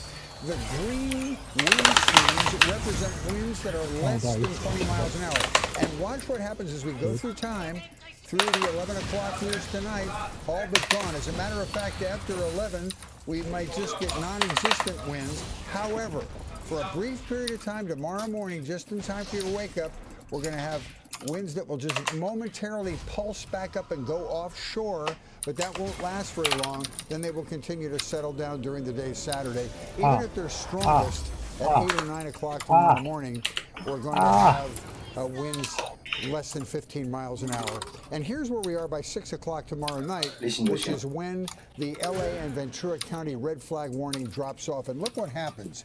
Winds are not only light, but look at the direction arrow. It's an onshore wind west to east. So not only are the dry, warm offshore winds going to settle down, we're going to deliver a little cool, moist ocean air ashore. So the additional relative humidity will help in the firefighting effort. It's not going to bounce way up, but along the coast, 30–40% relative humidity in the evening hours is pretty normal, and that would be awesome under these circumstances because we'd spend all day, even at the beaches, with single-digit relative humidity.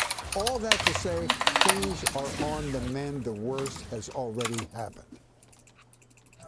All right, Fritz, thank you for that.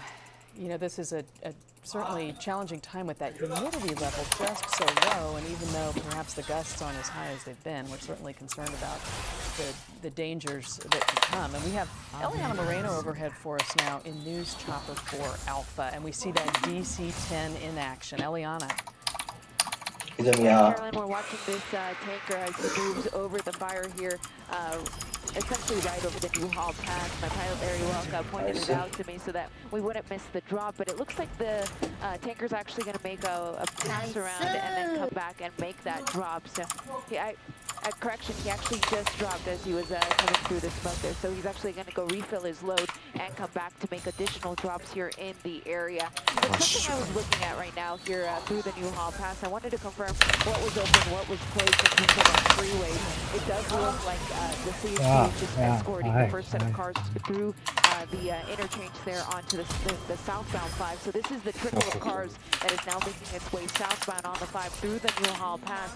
It is still very heavy as you come away from Town Grove. However, once you get past the Newhall Pass there, it does open up quite nicely. In terms of the freeway, though, 오시는 줄 알았는데? I'm still seeing a lot of 죄송해요. burning right up against the side of the freeway that is on the northbound side of 14. 나 올라오고 계셔가지고 오시는 줄 알았어요. 죄송.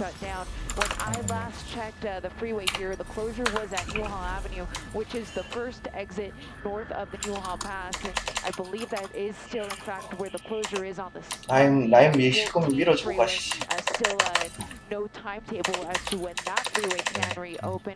And just on the flight over here from Whiteman Airport, we did take a glance at the 210 freeway. That does still appear to be closed in both directions.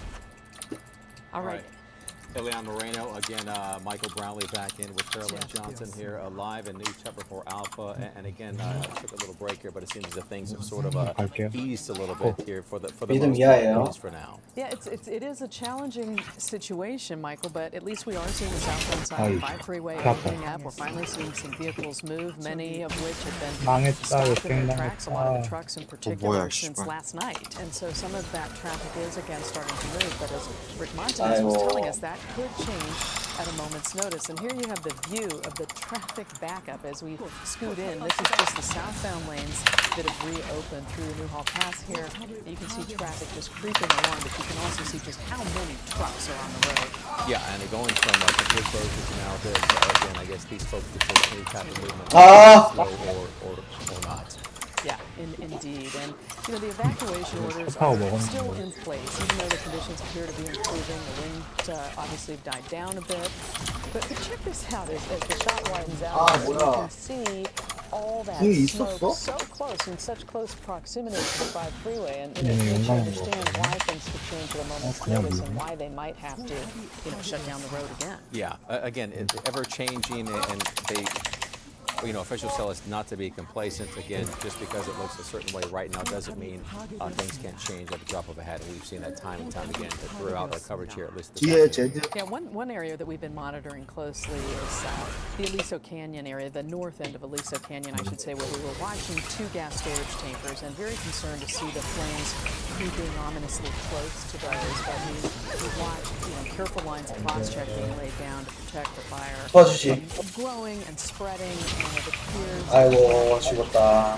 Is over at least for now, but you can see this thick blanket of smoke in the area. In fact, you can't really even see the homes in the Porter Ranch area past all this smoke. They're really covered. You know, speaking of the smoke, let's bring Anthony Llanos back in if he's mic'd up and ready to go to talk about it. It looks, at least from this vantage point, Anthony, it looks like as if the smoke is rising straight up, not at an angle. Well, the reason is the winds are really calming. So we always were pointing to this time, late afternoon, early evening, is when the winds would really start to calm. And we're seeing that right now.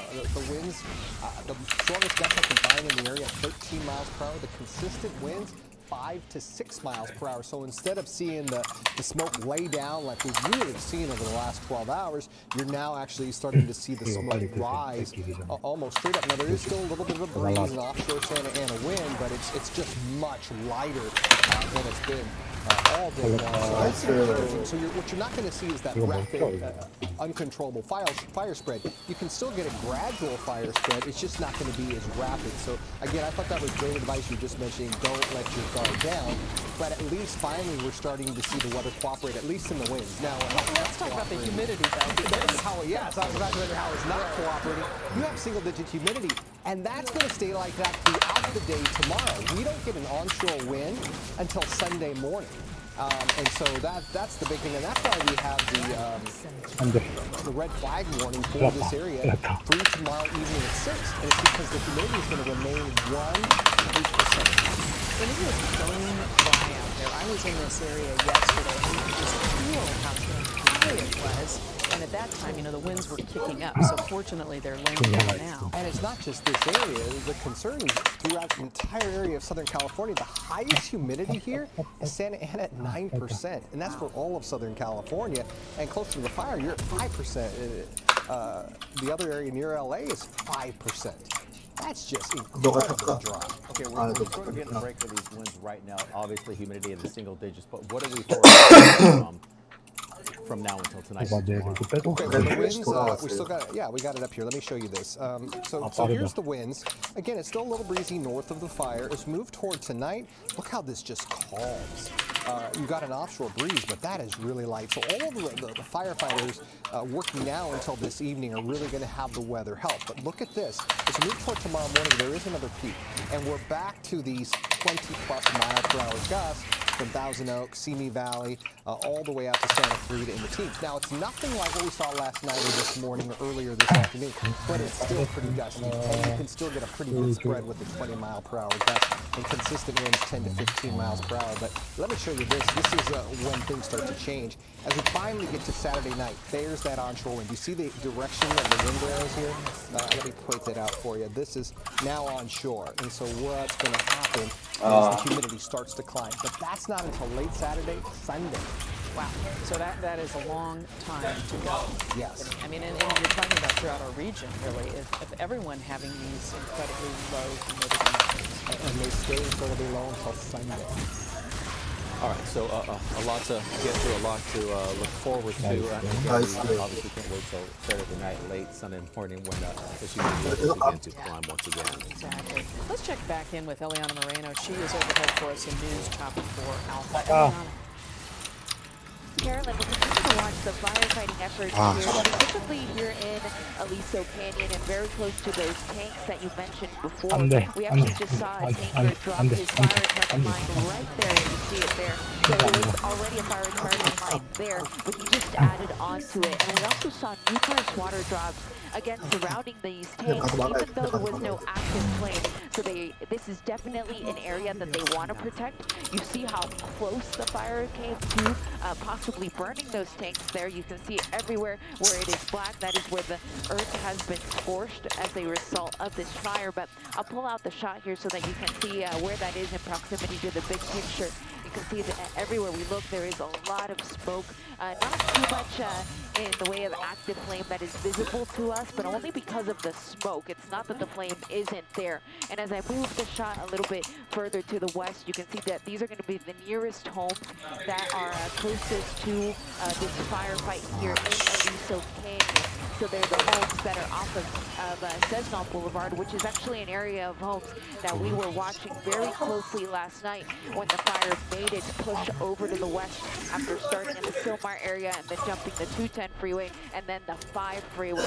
So it was incredibly fast moving last night, and I can tell you that at this time of the day it does look a lot better because we can't see as much of that active flame, but it's simply because the area is just a little too smoky right now.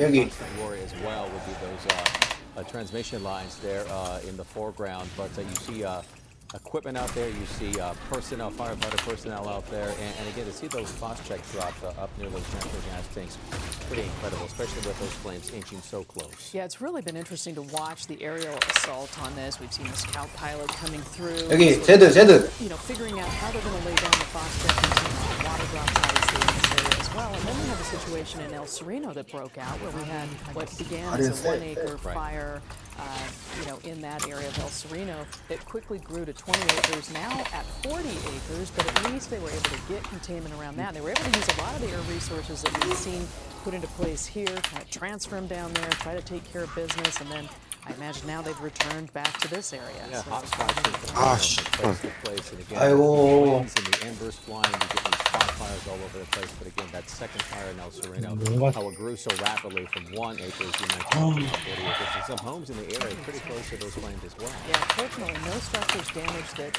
we've heard of. At last check, they were able to really protect a lot of those. 또 내려갈 텐데.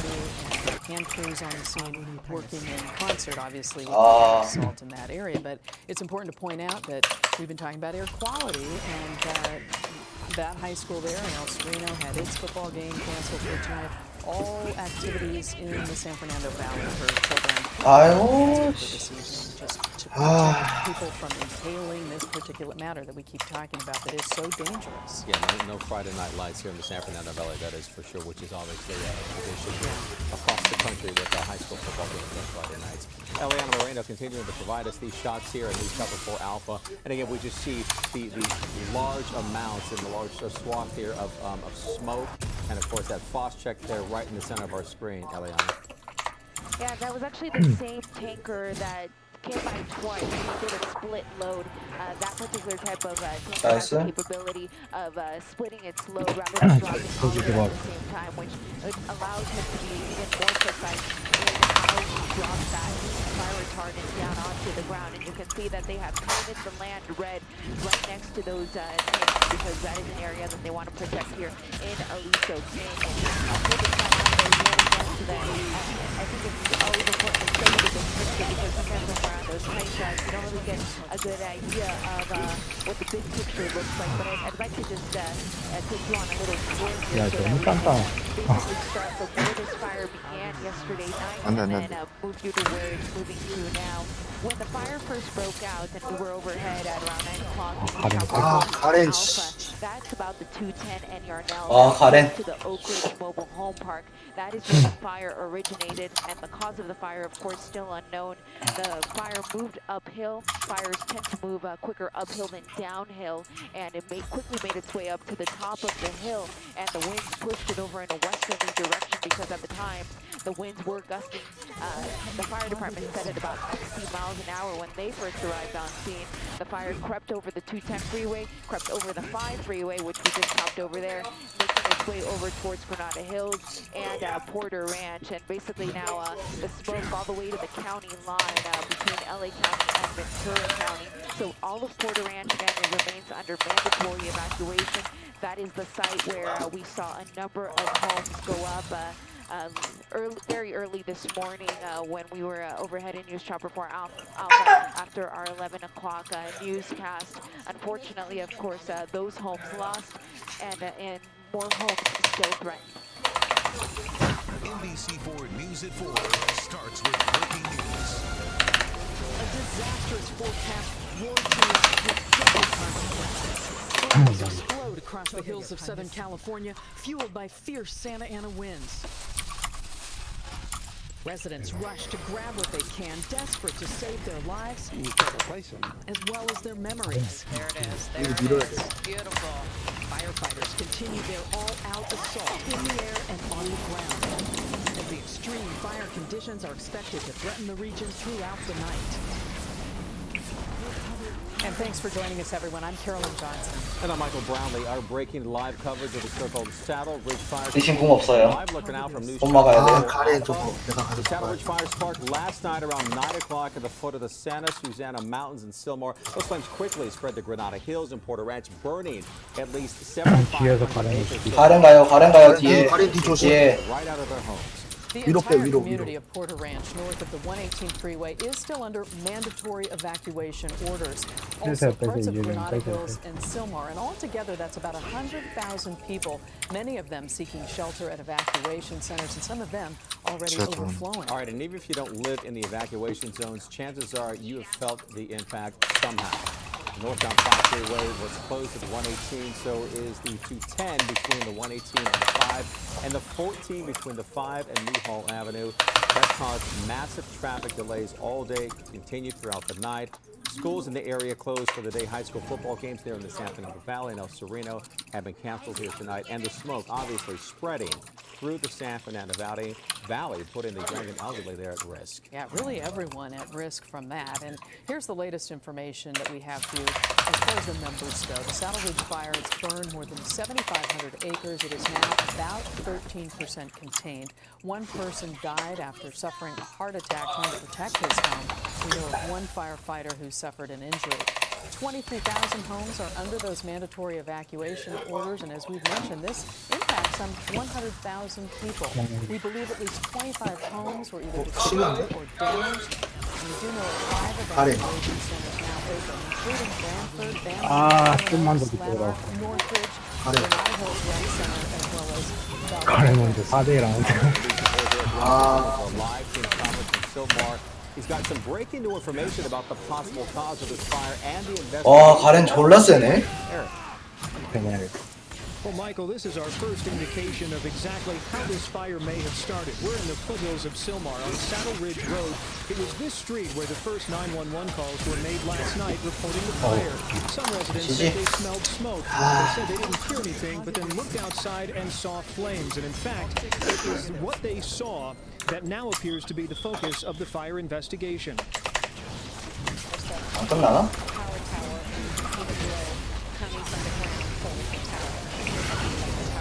막았다? What did that say to you?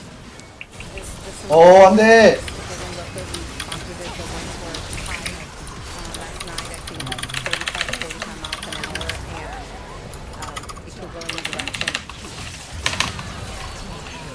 The neighbor Gina there says she could see the first flames from this fire right at the base of the high voltage power line tower that you're looking at now.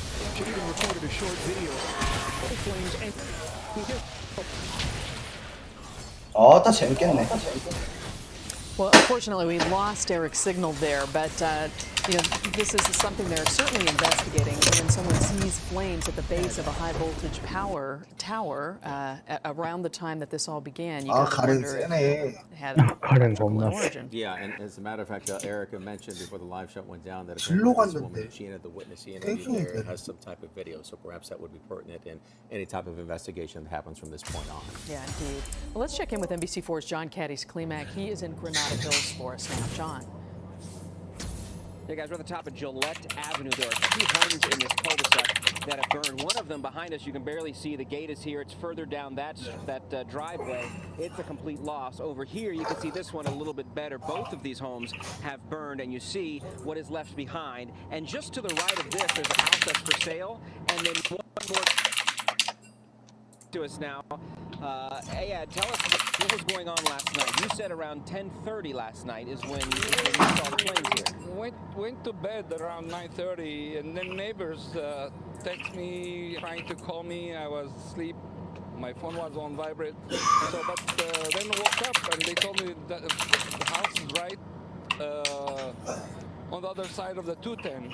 And I know from a previous experience that the last two fires, the fire spread so fast because of the wind. And 고생하셨습니다. 전 여기서 솔랭 좀 하러 갈게요.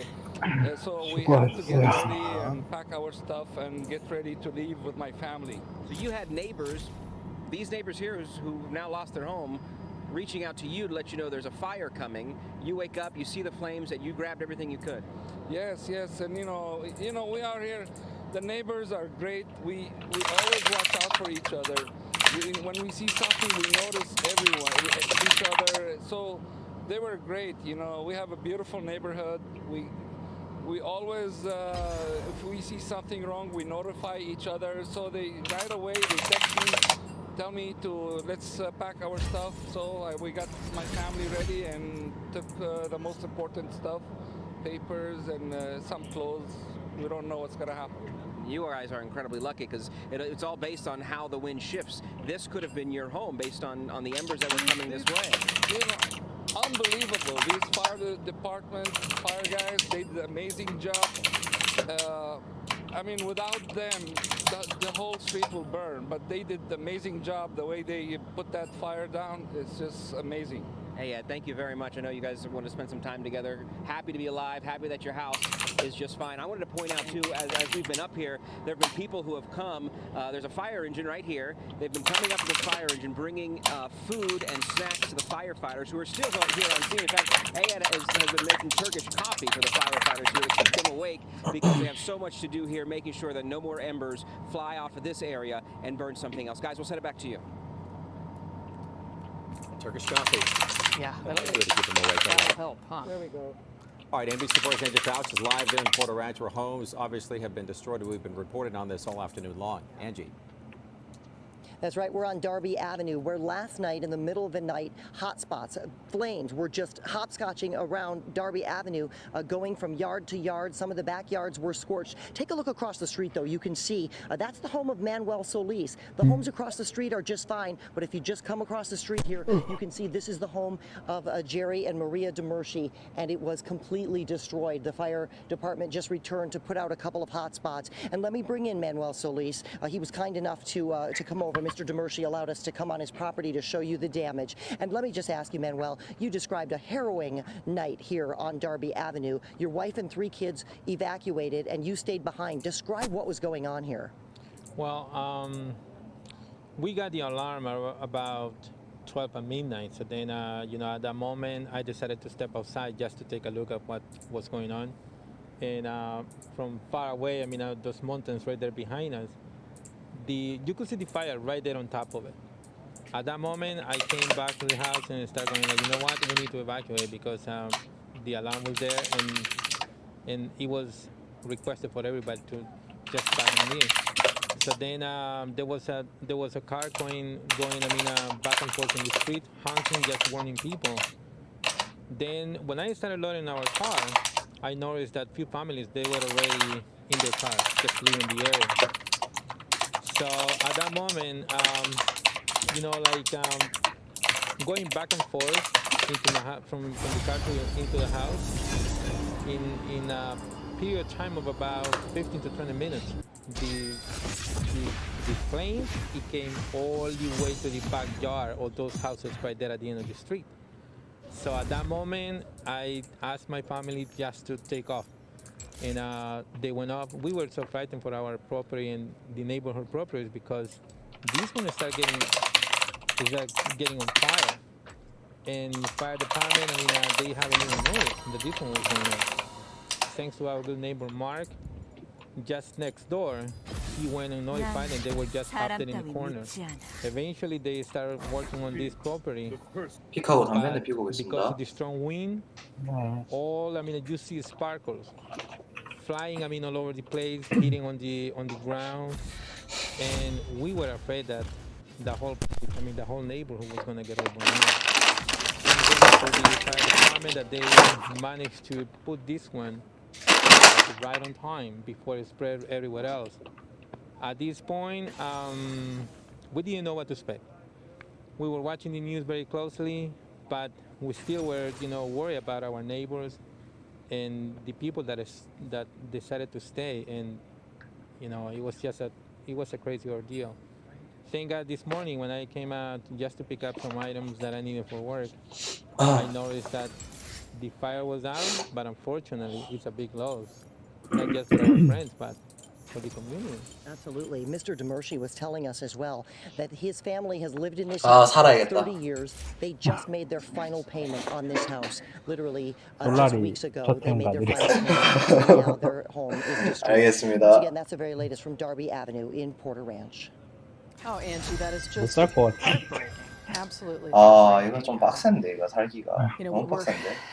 You just don't even know what to say to that. And the Demershis, you really felt for them because Andrew 일단 was 픽하고 telling us 갔다 earlier 올게요.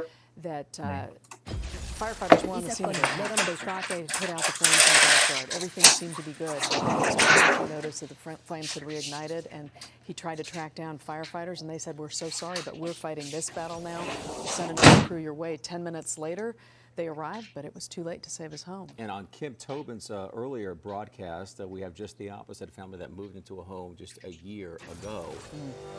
That home completely destroyed. So again, 36 years in that one house. Last house payment, last mortgage payment to be made. Oh my goodness. But he did tell us that he will rebuild. He wants to return to Porter Ranch. Such a sense of community there, as you could see from his neighbor, Manuel Solis, who was kind enough to speak to us about the tragedies there as well.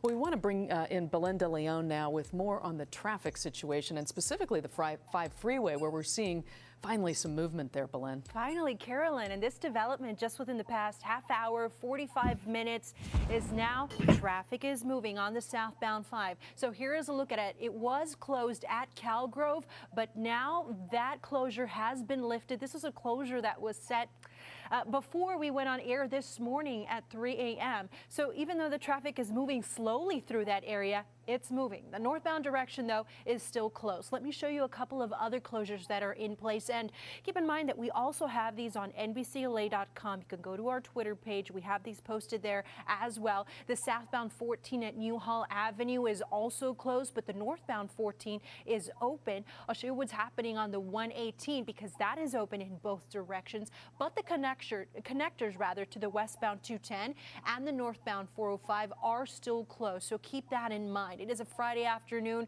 although, you know, traffic is busier than normal, right? Now we have these closures in place. The northbound 405 and Highway 118 also have a closure there, and then also a closure in the westbound and the eastbound 210 from the 118 to the 5. Guys, back to you. All right, Belinda, thank you. NBC4 continues our coverage of the raging wildfires right here in Southern California. People leaving their homes, running for their lives, homes burning to the ground. We've got more on freeway closures and dangerous smoke out there. Also, more on the Cala Mesa fire. We have details on evacuation centers there as people try to make it through. And take a look at this little bunny, a surprise survivor of the Saddle Ridge fire, how it was rescued right in the nick of time. News Chopper 4 Alpha over the Aliso Canyon area right now. This is the area just the ranch where there's attention to some natural gas storage tanks. 카톡 치고 있었는데. You're watching the NBC4 News at 4.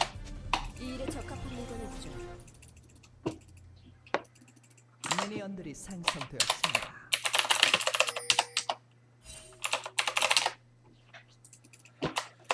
와, 겁나 장난해. 난 추격전이 좋다.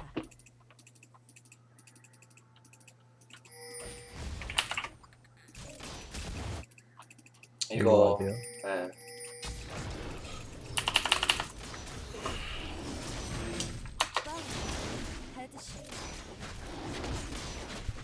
I'm here. 뺄게요. 조사해 보도록 하죠. 저 와드 이거 잘하면 저 이거 가다가 죽는데. 저 조심. 좀만 기다려주세요. 아, 놓쳤다. 놓칠 것 같은데요. 드세요. 먹었어요. 적 위치 확인.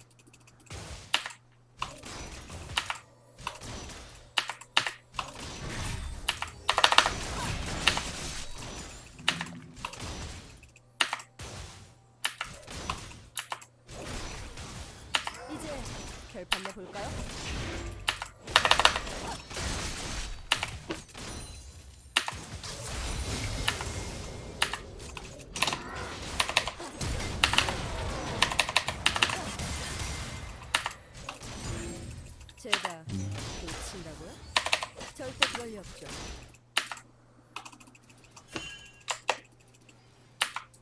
될까요? 이렇게 힐도 있는데. 빼라. 왜 혁보가 이 시간에 여기로 와? 수색할 시간이군요.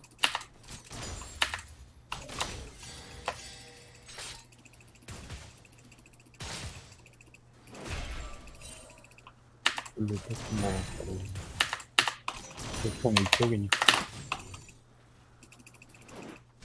총 떼내는 걸 싫어하는 사람인가요?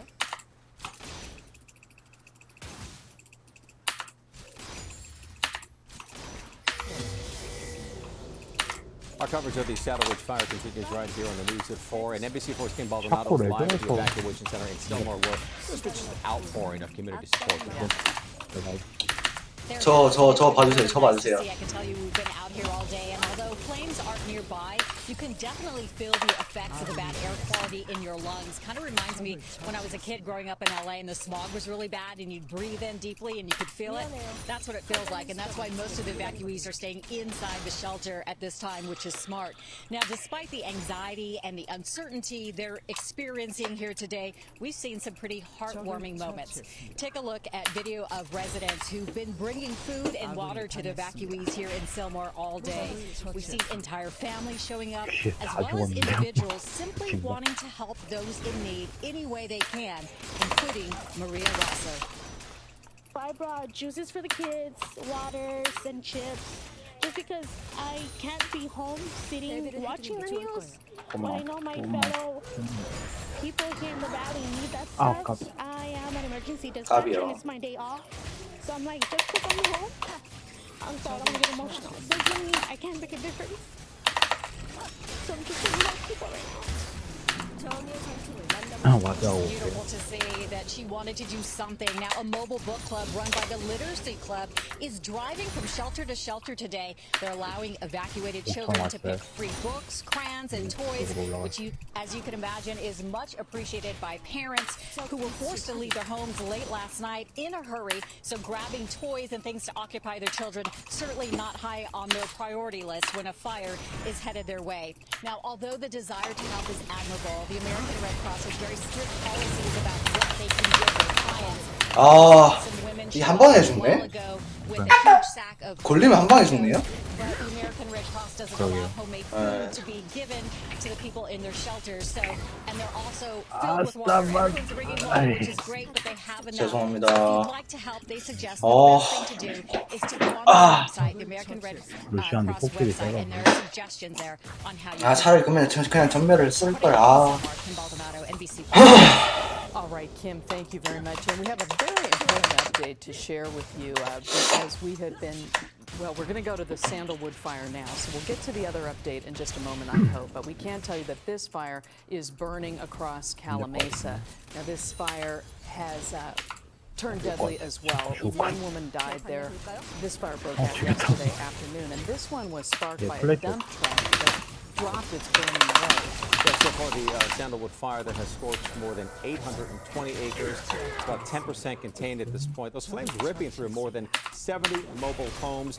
Mandatory evacuation orders are still in place for people living south of 7th Street and east of County Line Road. NBC4's Tony Shin live in Calamasa now with an update for us, including some new accounts from a man who tried to stop the burning truck that sparked this fire. Tony.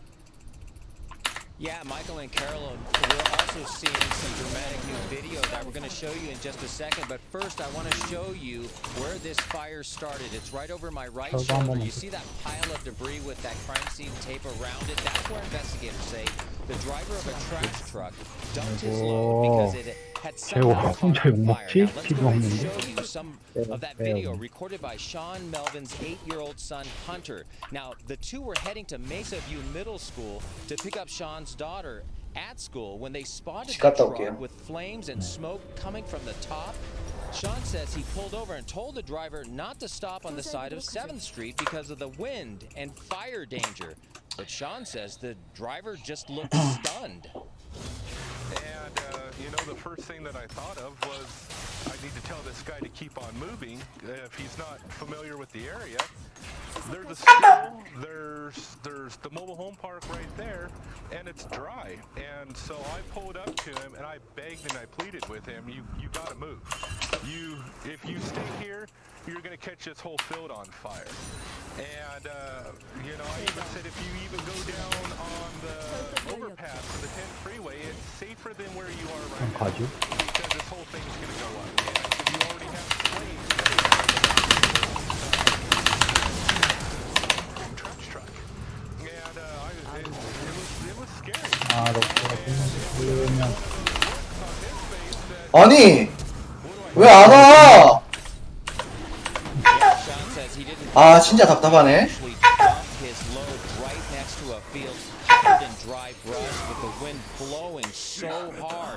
He quickly drove to the middle school to pick up his daughter Cassidy, and within minutes the fire, he could see the smoke. It had already spread into that mobile home park where sadly at least one person died and 2 others are unaccounted for.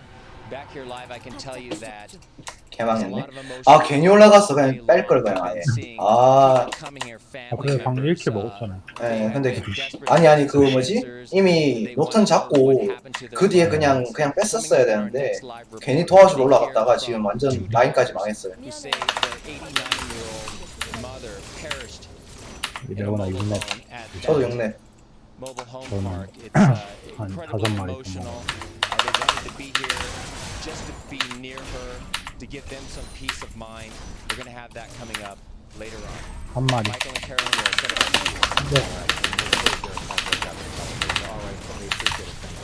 And we want to go back to News Chopper over the scene here of these 2 tanks, and we just got an important update from SoCal Gas telling us that these in fact are not natural gas tanks on the ground here.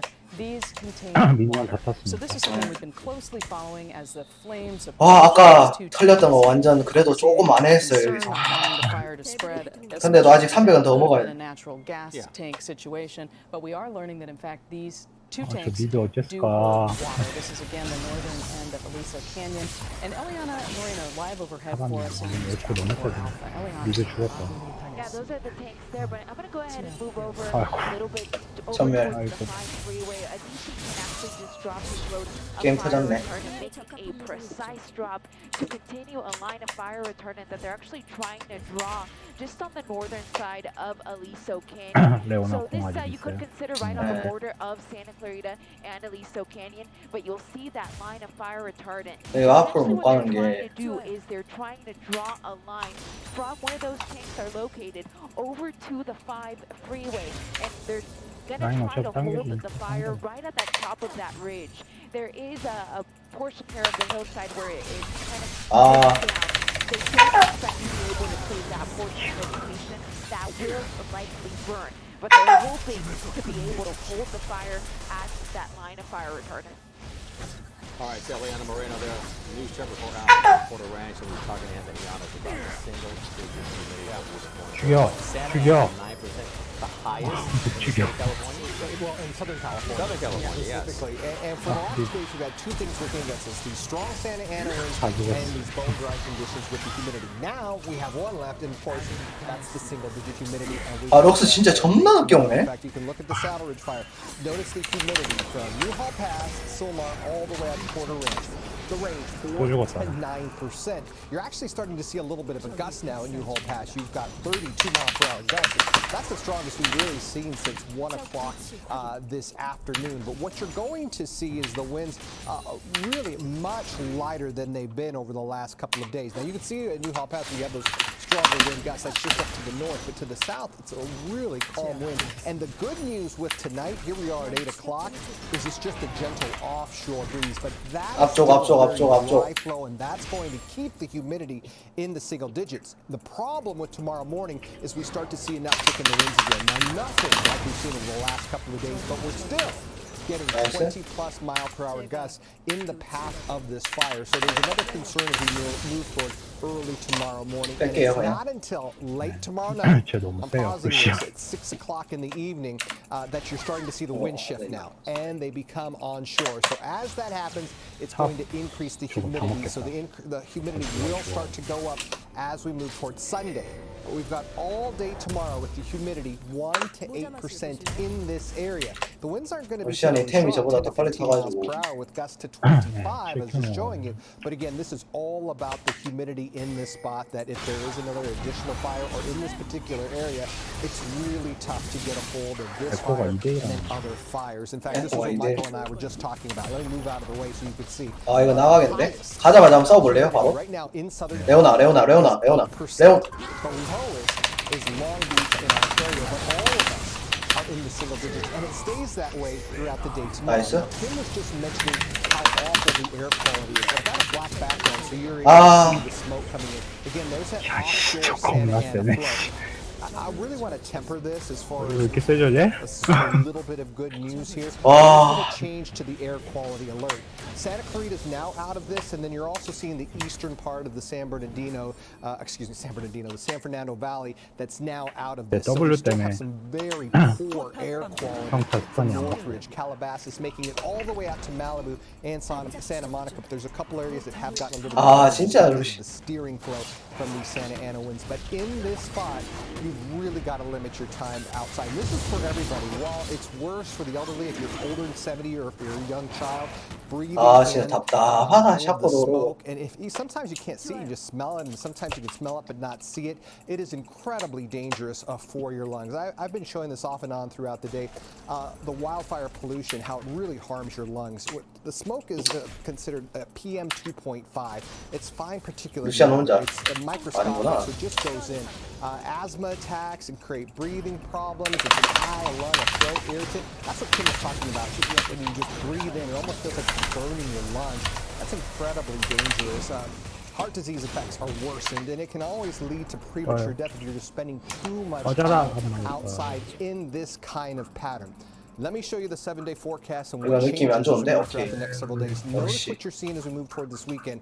You don't have any more winds. You have temperatures fairly consistent, as you can see, but the bounds is higher. It's more of a gentle onshore wind, offshore wind as we move toward tomorrow, and onshore wind as we move toward our Sunday. The high desert and low desert. You're not seeing any winds out here, but what you have is a little bit of heat in the low desert, a warm feel in the high desert, and then ending with your mountains forecast. We're starting to see the winds calm a little bit as we get past Saturday morning, and it stays that way for the next 7 days. Back to you. All right, Anthony, thank you. News Chopper 4 Alpha is live over the Porter Ranch area, and we've just learned LA Mayor Eric Garcetti and the LA County Board of Supervisors Chair Janice Kahn have signed local 이거 저희 밑에 내려가가지고 that frees up more 이것만 밀고 바로 resources to 가요. fight the Saddle Ridge fire. We expect to hear from Mayor Garcetti at a news conference at 5 o'clock. Of course, we'll bring that to you live. You're watching NBC4 News at 4 as our coverage of the Saddle Ridge fire continues. 뺄게요 바로. 난 추격점이 좋다. 레오나 온다. 레오나 고.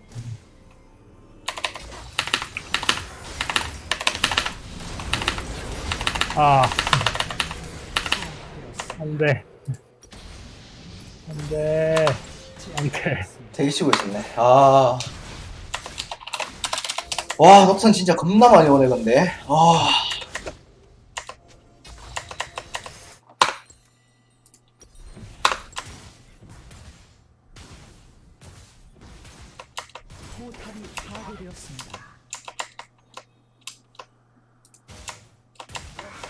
막 하라, 뭐하니? 안 막니?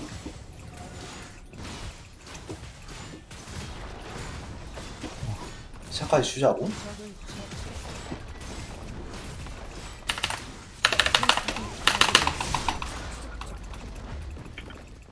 아하. 안 돼요.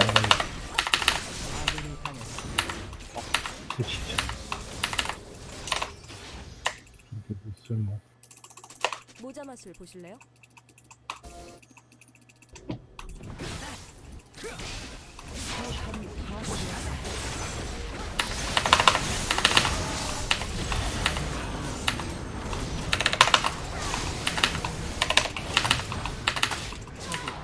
너무 세다 얘.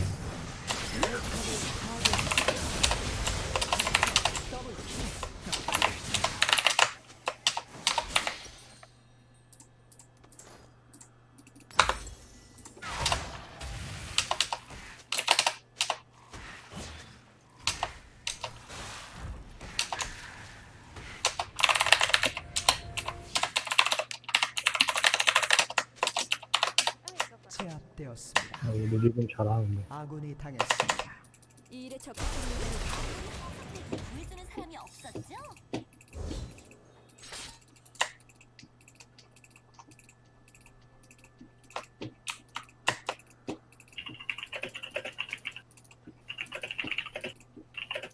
조사해 보도록 하죠.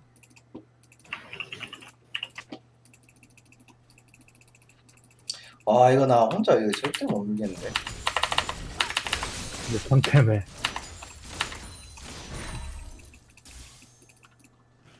좋아요.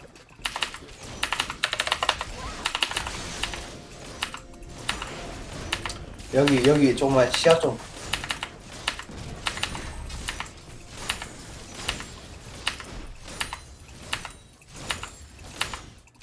시간은 없고 악당은 많고.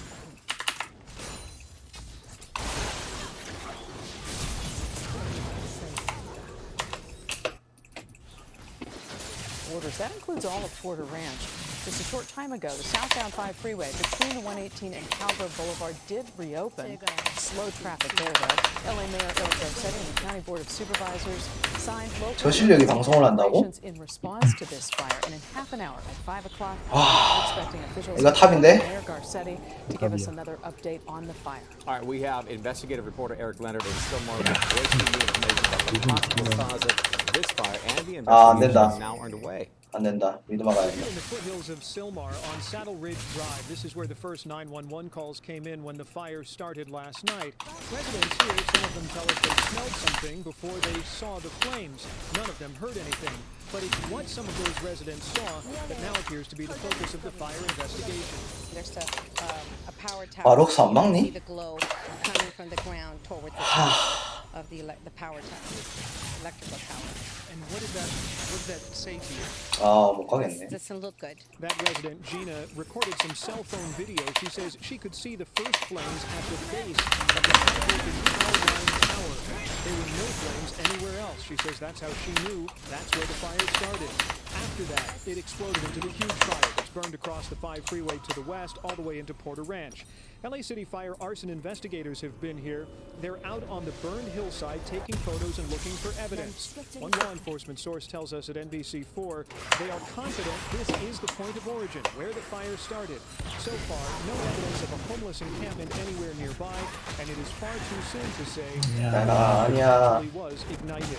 This particular tower, by the way, owned by Southern California Edison. From Silmar, NBC4 News. 아, 나 없는데. And NBC4's Patrick Healy is live in Woodland Hills for us now with much more on the air quality concerns that are really impacting folks throughout the region. Patrick. 이분이 되게 잘 탔다. That has become a big issue. If you are anywhere south or west of the Saddle Ridge fire, you are feeling the impact. You cannot escape it on the air quality. We've moved several miles away from where we were before. It appears the smoke is falling. Look behind us. Those should be the Santa Monica Mountains, completely obscured by the fire smoke that has been pushed by the wind to this corner of the San Fernando Valley. Now, as in our travels across the valley today, we have seen people taking the precaution of wearing respiratory masks, perhaps the most per capita at the Target store in Northridge on Corbett. Turns out this Target was actually been giving away breathing masks to all its visitors today, at least until they ran out. Some without masks tried to make do holding shirts or scarves or other clothing over their faces, which helped a little, but of course it's better to have the real thing. Just a short while ago here on Topanga, we talked to Lawrence Dela Cruz, who used to live in the North Valley, said he has had respiratory problems since the gas leak 4 years ago.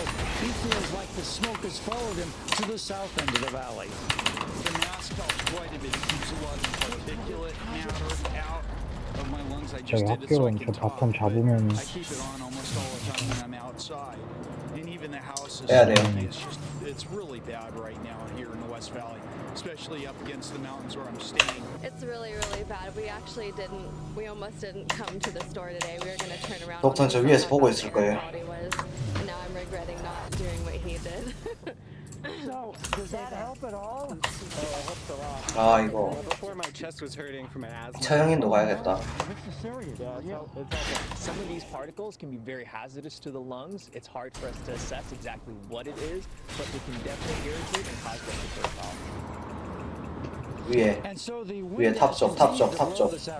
저희 탑쪽. Strong as earlier, but again, it's pushing the smoke from the fire 아니야. southwesterly direction towards the southwest corner of the San Fernando Valley. From there on. 이쪽으로.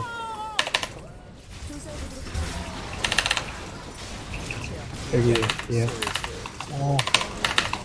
Here we had Nurse Alice on, who was telling us the very best respirators to buy are the ones that are the N95. They have like a small respirator and you can get them in any hardware store, Home Depot, I think places like Target have them.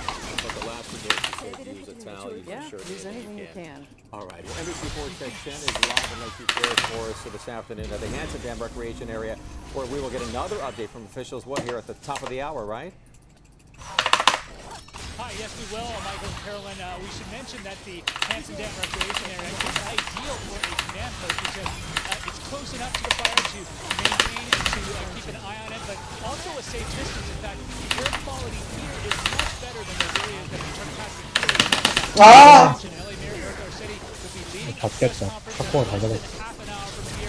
And we've learned a little while ago that one of the leaders has been personally touched by this fire. As LA's leaders and first responders were updating us on the Saddle Ridge fire, at least one of them had to worry about his own home. Congressman Brad Sherman, who lives in Porter Ranch, told us how he heard about the evacuation while watching the news. I then looked at my iPad, and they had evacuated as far west as Tampa, and I was about to go to sleep, and then I looked at my iPad again, and it said they were evacuating as far west as DeSoto. I got in my car. That last word, his home was still standing. By mid-afternoon, the fire that started in Silmar and spread so quickly to Porter Ranch and Granada Hills. 저 지금 미니언 8개 더 먹으면 나와요. Residents in the area to stay on guard, and with multiple closures on the 5, 210, and 14 freeways, they asked for patience. These kinds of things can be very fluid, so be patient with us as we evaluate. 이거 저한테 오는데? 100%인데?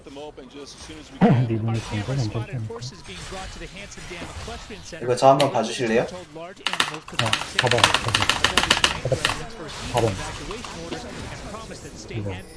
이거 가면 돼.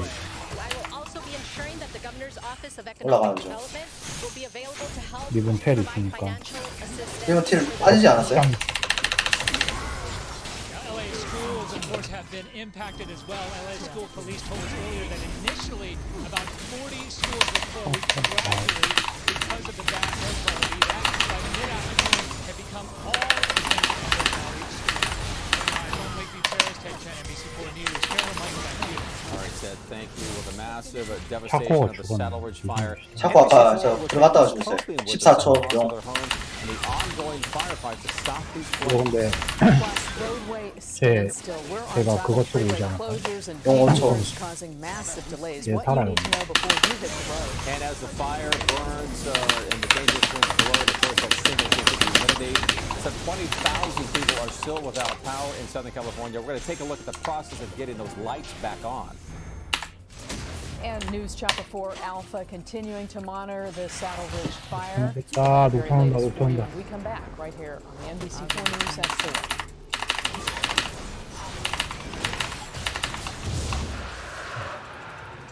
여기 조심.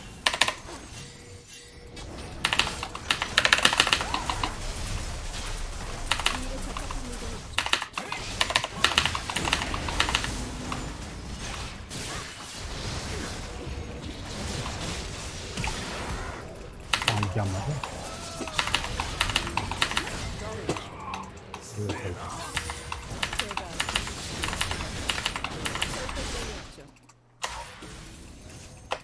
블러디 살아났네.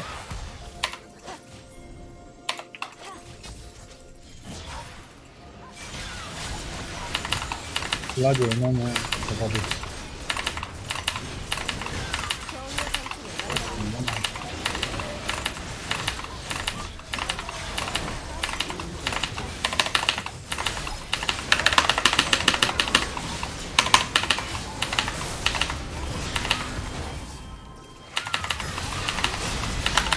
아.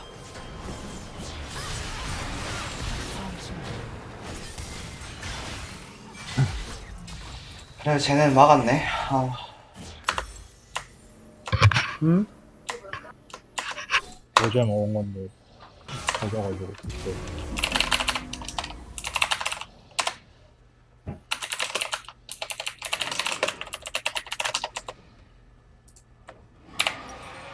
그래도 욕 먹고.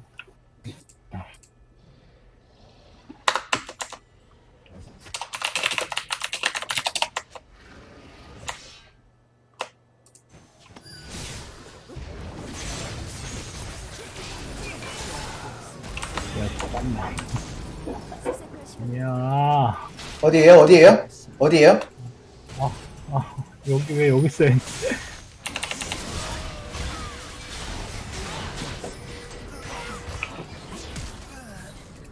참멸. 새들. 조사해 보도록 하죠.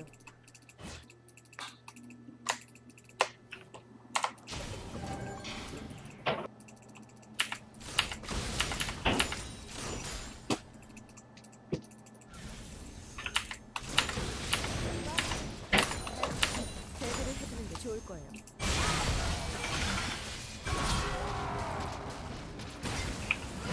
어? 나이스. 아, 샤코 이 새끼 진짜. 검색팩 미쳤어. Crews working hard battling that fire. 차라리 Last 이거 가는 게 check, 나을 것 that one 같은데. is 50% contained. And another small fire pickup in El Sereno that we've been telling you about and burning quite close to homes there. 아, 네, 맞을 수 있겠네. 40 acres so far. Yeah, NBC4's Conan Nolan is live in that area for us with the latest. Conan. Let's try to give you a little idea as to exactly where we are. That's the downtown skyline, USC Karaoke Medical Center. This is part of Ascot Hills Park on the other side of the ridge. This is what you call your urban-rural interface. It's sort of a semi-wilderness area in the middle of East Los Angeles. El Sereno is nearby. On the other side of this fence is Los Angeles Department of Water and Power property. There's a smoke in the distance there. There's a pumping station. We have pictures to show you of what it looked like earlier. This started around 11:30 this morning on something called Soto Hill, which is right adjacent to this area.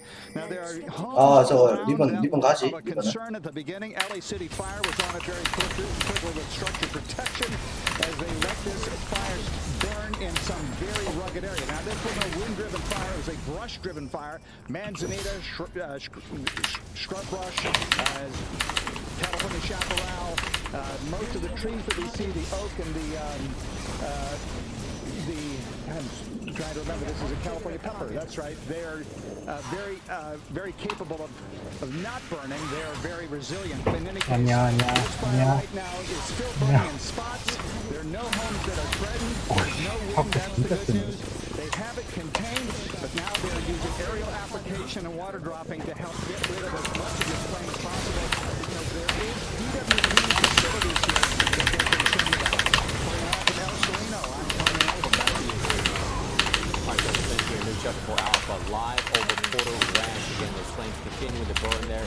We're keeping a close eye on the Saddle Ridge fire. You're watching NBC4 News at 4. We'll be right back. 야, 이거 리본 킬이다. 그러니까.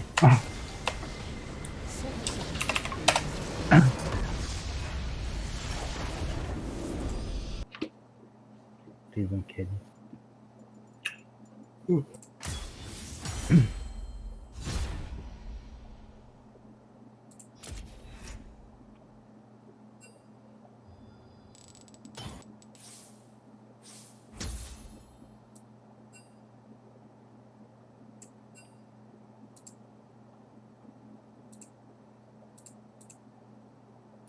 뭔데 얘는 도대체 뭘 했길래 이렇게 자신 있게 얘기를 하는 거지?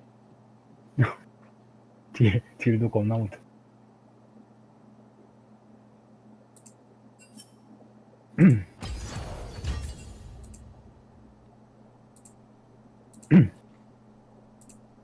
이따가 다음에 또 합시다. 전 잠깐 우리 나갔다 와야 돼요. 알겠습니다. 고생했어요. 네. 고생하셨어요.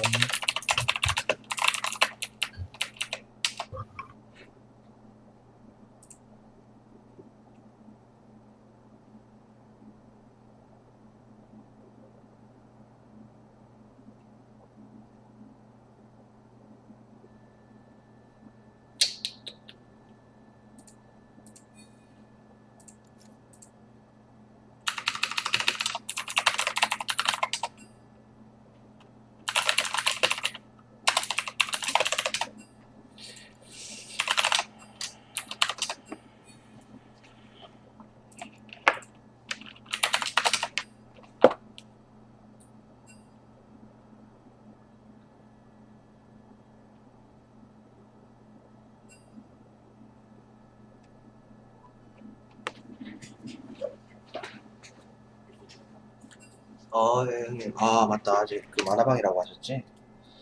뭐 하세요, 형? 책 읽고 계시거든요? 내일은 뭐 하세요, 형? 내일 몇 시에 끝나죠?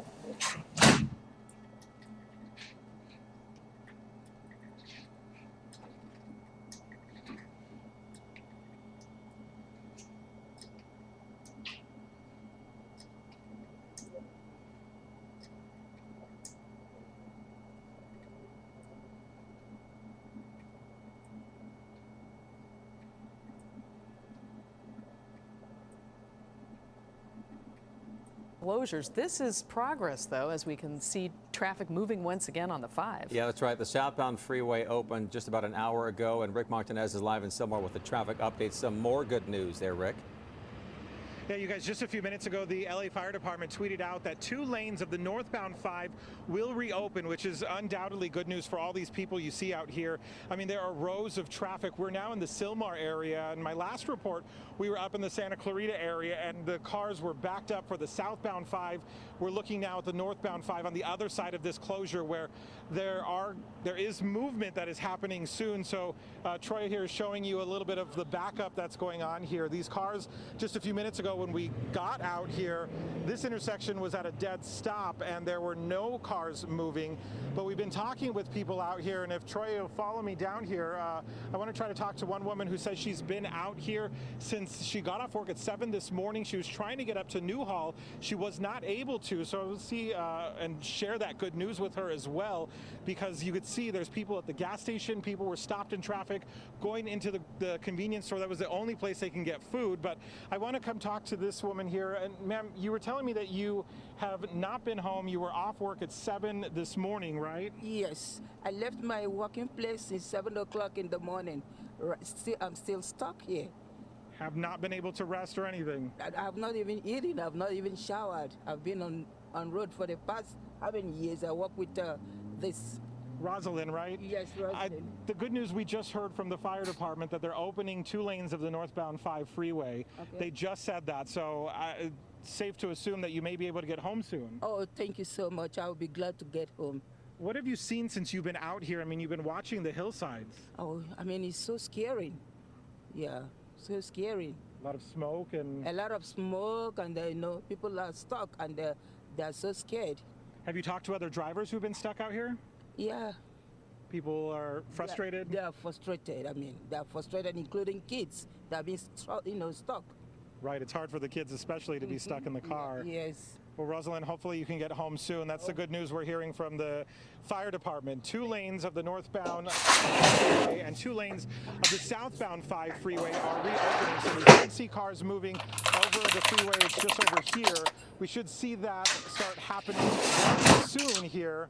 But good news for the thousands of drivers stuck in all of these closures. There are still several freeways that are closed right now, but we're keeping an eye on the conditions, and we're also talking with investigators to see when law enforcement or Caltrans will allow these roads to reopen. So we'll keep you posted. For now, we'll go back to you in the studio.